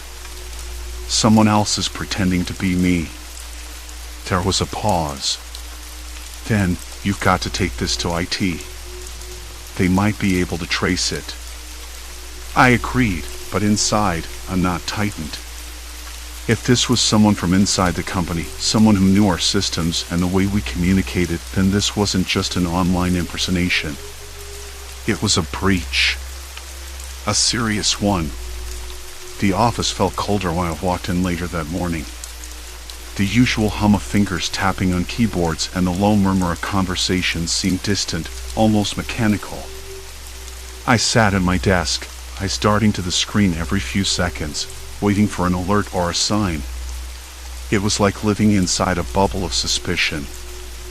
I found myself watching my coworkers more closely. Tom, usually chatty by mid-morning, barely looked up from his monitor. Lisa, who used to bring in homemade cookies every Friday, hadn't mentioned the usual office potluck. Even the janitor, who always whistled softly when he worked, was silent. Something had shifted. My phone buzzed again. A new message, but this time it wasn't from the fake accounts. It was from an unknown number, a text that read, "We have what we need. Don't make this harder." My stomach dropped. I reread it. What did they mean? Was this a threat? A warning? I tried calling back, but the line went straight to voicemail. I decided to talk to Mark, the IT guy with the messy desk and disheveled hair who always smelled faintly of burnt coffee. He was the only person I trusted to keep this quiet and help me figure it out without turning me into the office pariah. "Someone's pretending to be me," I told him quietly in the cramped IT room, the glow of monitors casting shadows on his face. "They're sending messages to my contacts, asking for access to things I wouldn't even ask for." Mark rubbed his chin, his eyes narrowing. "Sounds like social engineering. Classic manipulation through impersonation. Have you noticed any unusual logins on your accounts?" I shook my head. "Not yet. But I'm worried it's coming." He tapped a few keys, pulling up logs and IP addresses. "Give me a day. I'll dig through this. But keep your guard up. They might try to get more personal." A chill ran down my spine. More personal. What else could they want? My phone? My email? My bank? Back at my desk, I stared at the screen, the glow making my tired eyes sting. I opened my email and found something new, a message in my sent folder I didn't remember writing. It was addressed to a vendor, a contract negotiation with a firm I'd never even heard of. The wording was polite but insistent. I hadn't sent it. Someone was using my name to open doors I didn't know existed. Around me, the office buzzed with quiet chatter, but I felt isolated in a bubble of creeping paranoia. I glanced at the window. The sky was gray and low, pressing down like it wanted to swallow the city whole.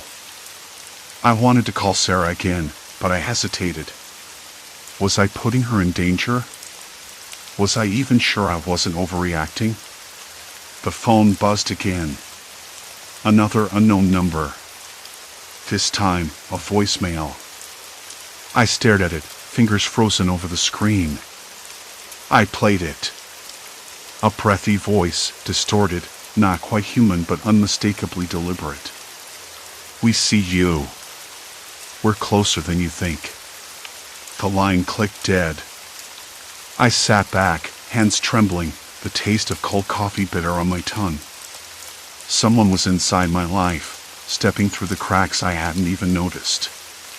And they weren't just pretending anymore. I didn't know who they were. I didn't know what they wanted.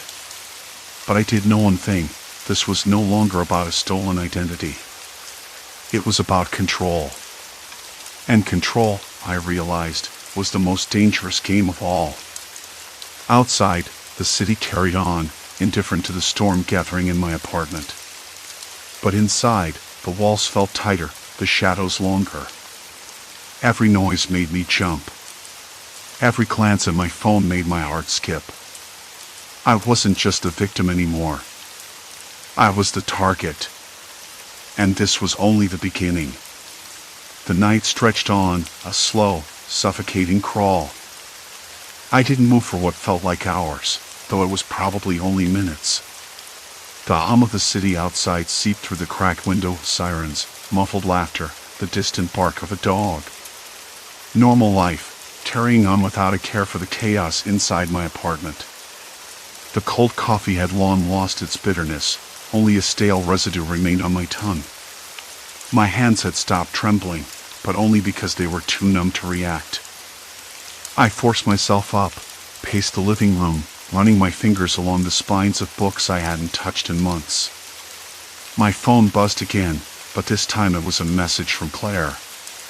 She was one of the first people to reach out after I confided in a few coworkers about the impersonation, though I hadn't told anyone just how deep it had gone. Claire's message was short, but the timing was everything.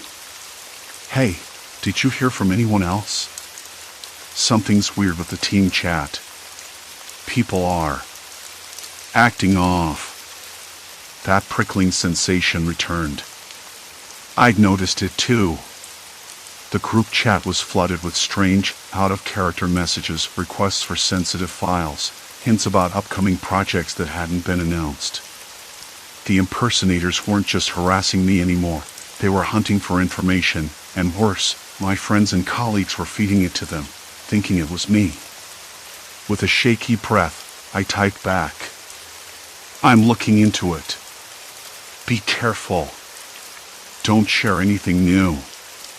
Before I could send it, another message popped up, this one from my boss, Mark. "We need to talk. ASAP. Can you come to the office tomorrow morning?" My stomach dropped. Mark was never abrupt like that. Usually, he was all about emails and scheduled meetings. This was urgent. I stared at the screen. The clock on the wall ticked past midnight. I should have tried to sleep, to clear my head, but the thought of retreating to bed felt like surrender. I wasn't ready to give up control. Not yet. I opened my laptop, fingers trembling as I logged into my work email. Nothing unusual there. No alerts, no strange logins. But the group chat was a different story. I scrolled through the messages again, reading between the lines. There was a pattern-coded language, references to projects only a handful of people knew about. And then it hit me, the impersonators had access to the company's internal systems. Not just my accounts. I leaned back, forehead pressed against the cold glass of the window. That meant this wasn't just a personal attack anymore. This was corporate espionage. And somehow, I was the key. I rubbed my eyes, blinking against the stark city lights. My phone buzzed once more. This time a text from an unknown number. "Stop digging. You don't want to see how deep this goes." The message made the hair on my neck rise. The threat was clear, but so was the warning. I was already in too deep. There was no turning back. The next morning came too fast, gray and unforgiving. I barely slept, the lines of my ceiling plastered in shadows by the flickering street lamp outside. I dressed quickly, brushing my teeth in a robotic haze, tasting the faint bitterness of anxiety again. The ride to the office was tense. I kept checking my phone, expecting another message, another sign that I was being watched. The city rolled by, indifferent to my spiraling thoughts. I wanted to believe I could still outrun this, but the weight in my chest told another story. Mark met me at the entrance, his face tight, eyes scanning over my shoulder like he expected someone behind me. "We need to talk somewhere private," he said, voice low. Inside his office, the blinds were drawn, the air thick with stale coffee and something metallic, maybe the lingering scent of old files or fear. He closed the door, locking it with a soft click that sounded louder than it should. "Something's very wrong," Mark started, rubbing his temples. "Our security team flagged some unusual activity. IPs linked to your account have been traced back to several locations. Some of them within our own building. I blinked, heart knocking hard. What do you mean? Someone's here? Mark nodded grimly. We think so. And it's not just digital. Someone's been physically accessing restricted areas. A cold sweat pulled beneath my shirt. The idea that someone could be this close, this invasive, made the boundaries of my world shrink. No longer was this a faceless online threat. It was tangible. Real. We're setting up surveillance cameras, changing access codes. But honestly, he sighed. We don't know who to trust. His words hung between us like a guillotine. If my coworkers were compromised, if the impersonators had infiltrated the building itself, my workplace, my safe zone, what did that mean for me? I swallowed hard. And what about me? What if they're using me to get to others? Mark looked at me, eyes sharp. That's exactly it. You're the entry point. They're exploiting your identity to manipulate people you know. It's social engineering at a scale we've never seen before. The room seemed to close in, the walls pressing against my ribs. I could almost hear the faint crackling of invisible wires tightening around me. We need to know everything, any strange emails, calls, messages. Anything out of place. I nodded, but my mind was racing ahead. Who were these people? What did they want? I realized I'd been chasing shadows without ever looking up to see the full storm gathering. As I left Mark's office, my phone buzzed again. Another message from the same unknown number. Game's changed. No more running. I stopped dead in the hallway, the fluorescent lights flickering overhead. Around me, coworkers passed by, oblivious. Or maybe they weren't. Maybe some of them were part of this. The thought was unbearable. I felt a prickling at the back of my neck, a sudden awareness that I was being watched. My steps quickened, the echo of my shoes on the linoleum loud in the empty corridor. Outside, the sky had turned an angry shade of slate. A cold wind whipped around the building, rattling loose papers on the parking lot pavement. The city didn't care about the threats whispered in my ear. But I couldn't shake the feeling that whatever was coming next would change everything. I was no longer just a target. I was a pawn in a game that was already moving, with rules I didn't understand and no way to stop. And the worst part? The moment I realized I couldn't walk away, the moment I saw that my options were disappearing, that was the moment the real nightmare began. The hallway stretched ahead like a tunnel carved from dull gray stone, the fluorescent lights flickering with an erratic pulse. I glanced left, then right. Coworkers moved through the space, faces blurred by distance and dim light. They looked normal. Smiling, chatting about weekend plans or the latest project. But I didn't trust them. Not anymore. Maybe some of them were actors in this nightmare, puppets dancing to a tune I couldn't hear. The idea tightened my chest until it hurt. I forced my legs to move, each step echoing too loudly. The hallway seemed endless, a corridor of quiet dread. Somewhere behind me, a door slammed, sharp and sudden. My body jerked. I swallowed hard, tasting the dryness in my mouth. The wind outside rattled loose papers against the windows, a harsh whisper that seeped through the cracks in the glass. The city was indifferent. It didn't care about the strangers who'd stolen my identity, or the invisible menace stalking me. But I did. I had to. I pulled my phone from my pocket, fingers trembling as I unlocked it. Messages. So many messages. From friends, coworkers, some confused, others suspicious. And then there was the latest one, from someone I didn't recognize. We're closer than you think. Stop digging or it gets worse. I shut the screen, the glow disappearing like a dying star. The threat was no longer just online. It had stepped into the real world. I needed to find out who was behind this before it spiraled completely out of control. The night was thicker than ink when I slipped out of the building, the cold slashing through my jacket.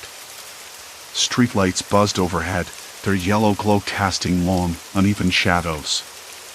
The wind bit at my cheeks, bringing with it the scent of rain and something else, something burnt, faint but unmistakable. My hands stayed stuffed deep in my pockets, fingers curling around the familiar warmth of my phone. I wasn't sure where I was going. Just away from the office, away from the suffocating feeling of eyes watching. But the city had its own plans. A siren wailed somewhere in the distance, the sound rising and falling like a ghost's lament. A dog barked sharply, breaking the silence. I stopped on the cracked sidewalk, the rough concrete scraping my shoes. I could feel my heartbeat in my throat, loud and irregular. I texted Mark, my closest friend at work, the one person I trusted most. "Can we meet? Urgent." The reply came almost instantly. "Where?" I hesitated, then typed, "Cafe on 5th. Now." Minutes later, I was inside the small, dimly lit cafe. The scent of roasted beans and cinnamon filled the air, cold and heavy with silence. The place was nearly empty except for the barista wiping down the counter and a couple of late-night patrons staring into their phones. Mark sat in the corner, his face pale and drawn. He looked like he hadn't slept. "Hey," I said, sliding into the seat opposite him. He didn't smile. "You're in deep.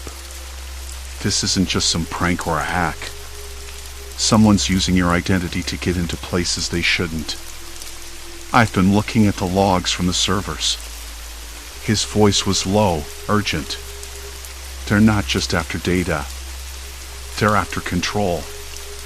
They want access to client info, internal communications, even payroll." I swallowed. "Why me?"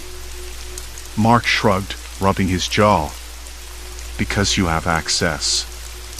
Because you're trusted. Because no one would question you." I rubbed my temples. "But how? How are they doing this without me noticing?"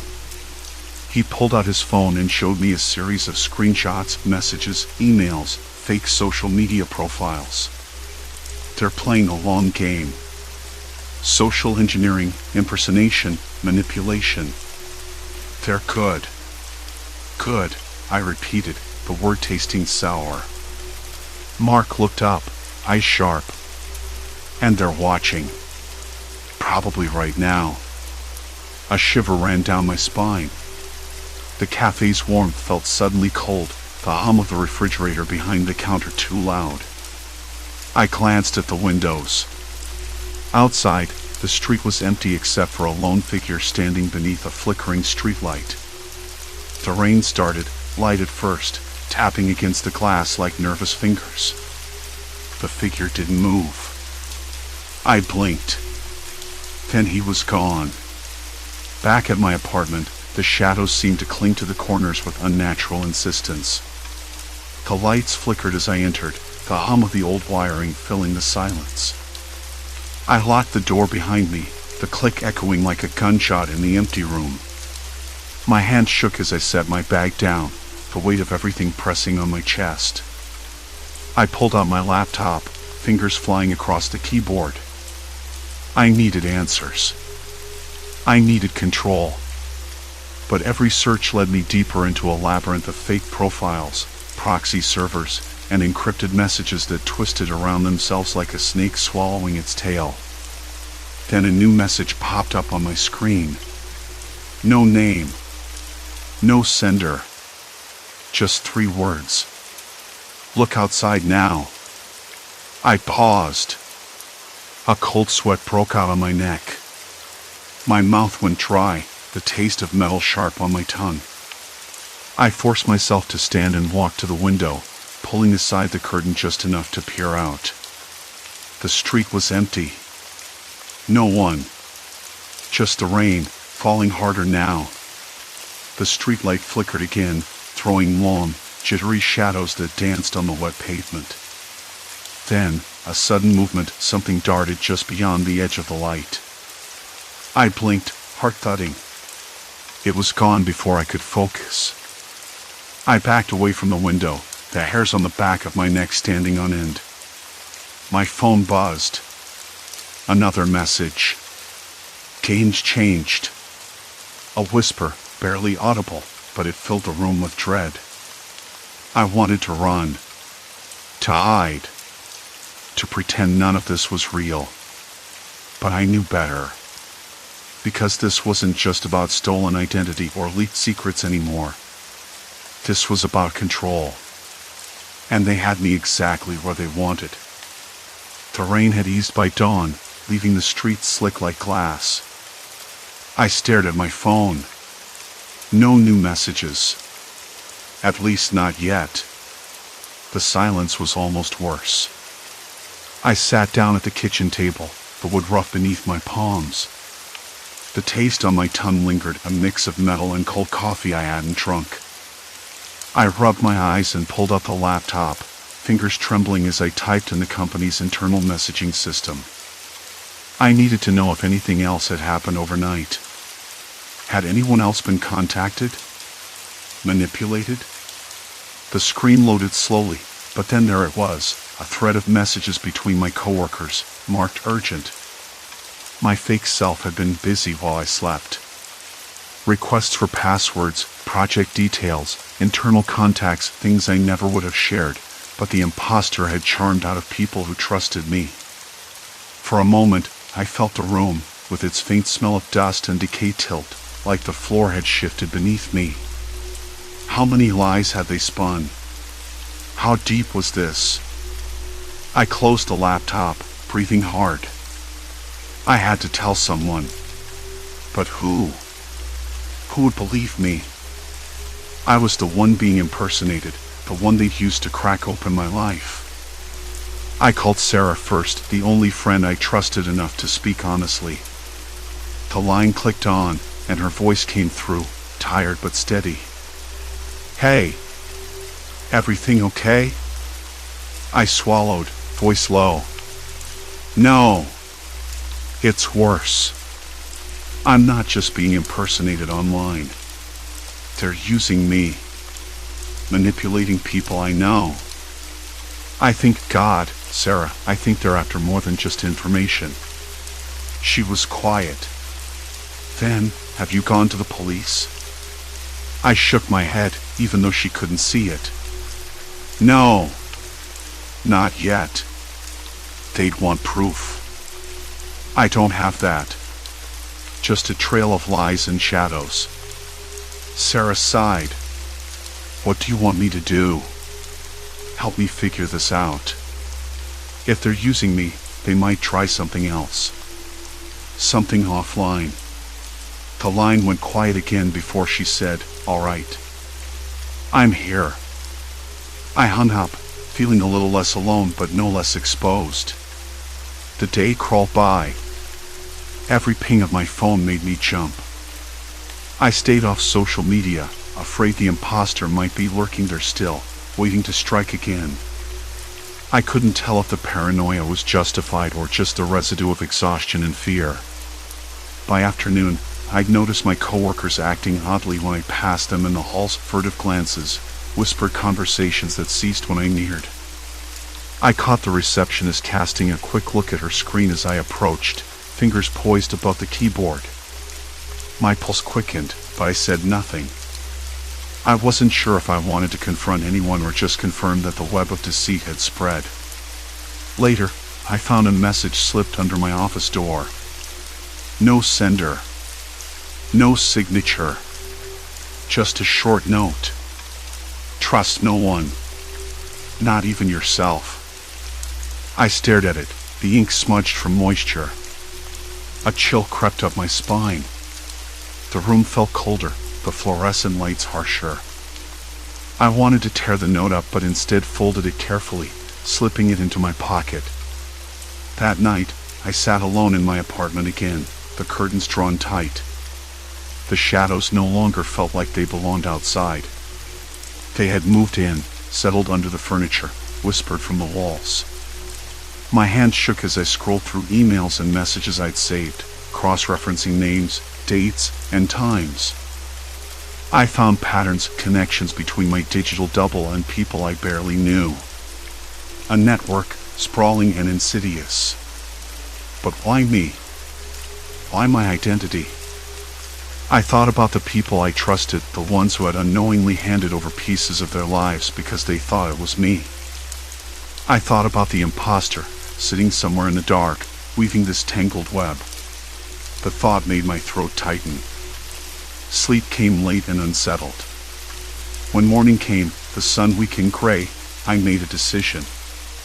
I reached out to a cybersecurity consultant recommended by a friend of a friend, a person who didn't blink when I told them my story. They listened, asked questions, and promised to dig into the digital traces I couldn't see. Days passed. The consultant's findings were grim but clarifying. The impersonators were part of a larger social engineering ring, a group that harvested information through carefully crafted online personas. They'd chosen me because I was trusted, because my life intersected with multiple networks, work, friends, family that they could exploit. But the consultant also found something else, a trail that led to a small, obscure company overseas, one that specialized in data brokerage and identity manipulation. It wasn't just random hackers or trolls. This was organized, deliberate. That knowledge was both a relief and a weight. At least I understood the scale now. At least I wasn't imagining it. Still, the damage was done. Trust shattered. Relationships strained.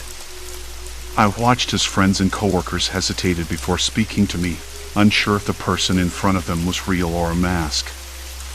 I started to rebuild. Slowly.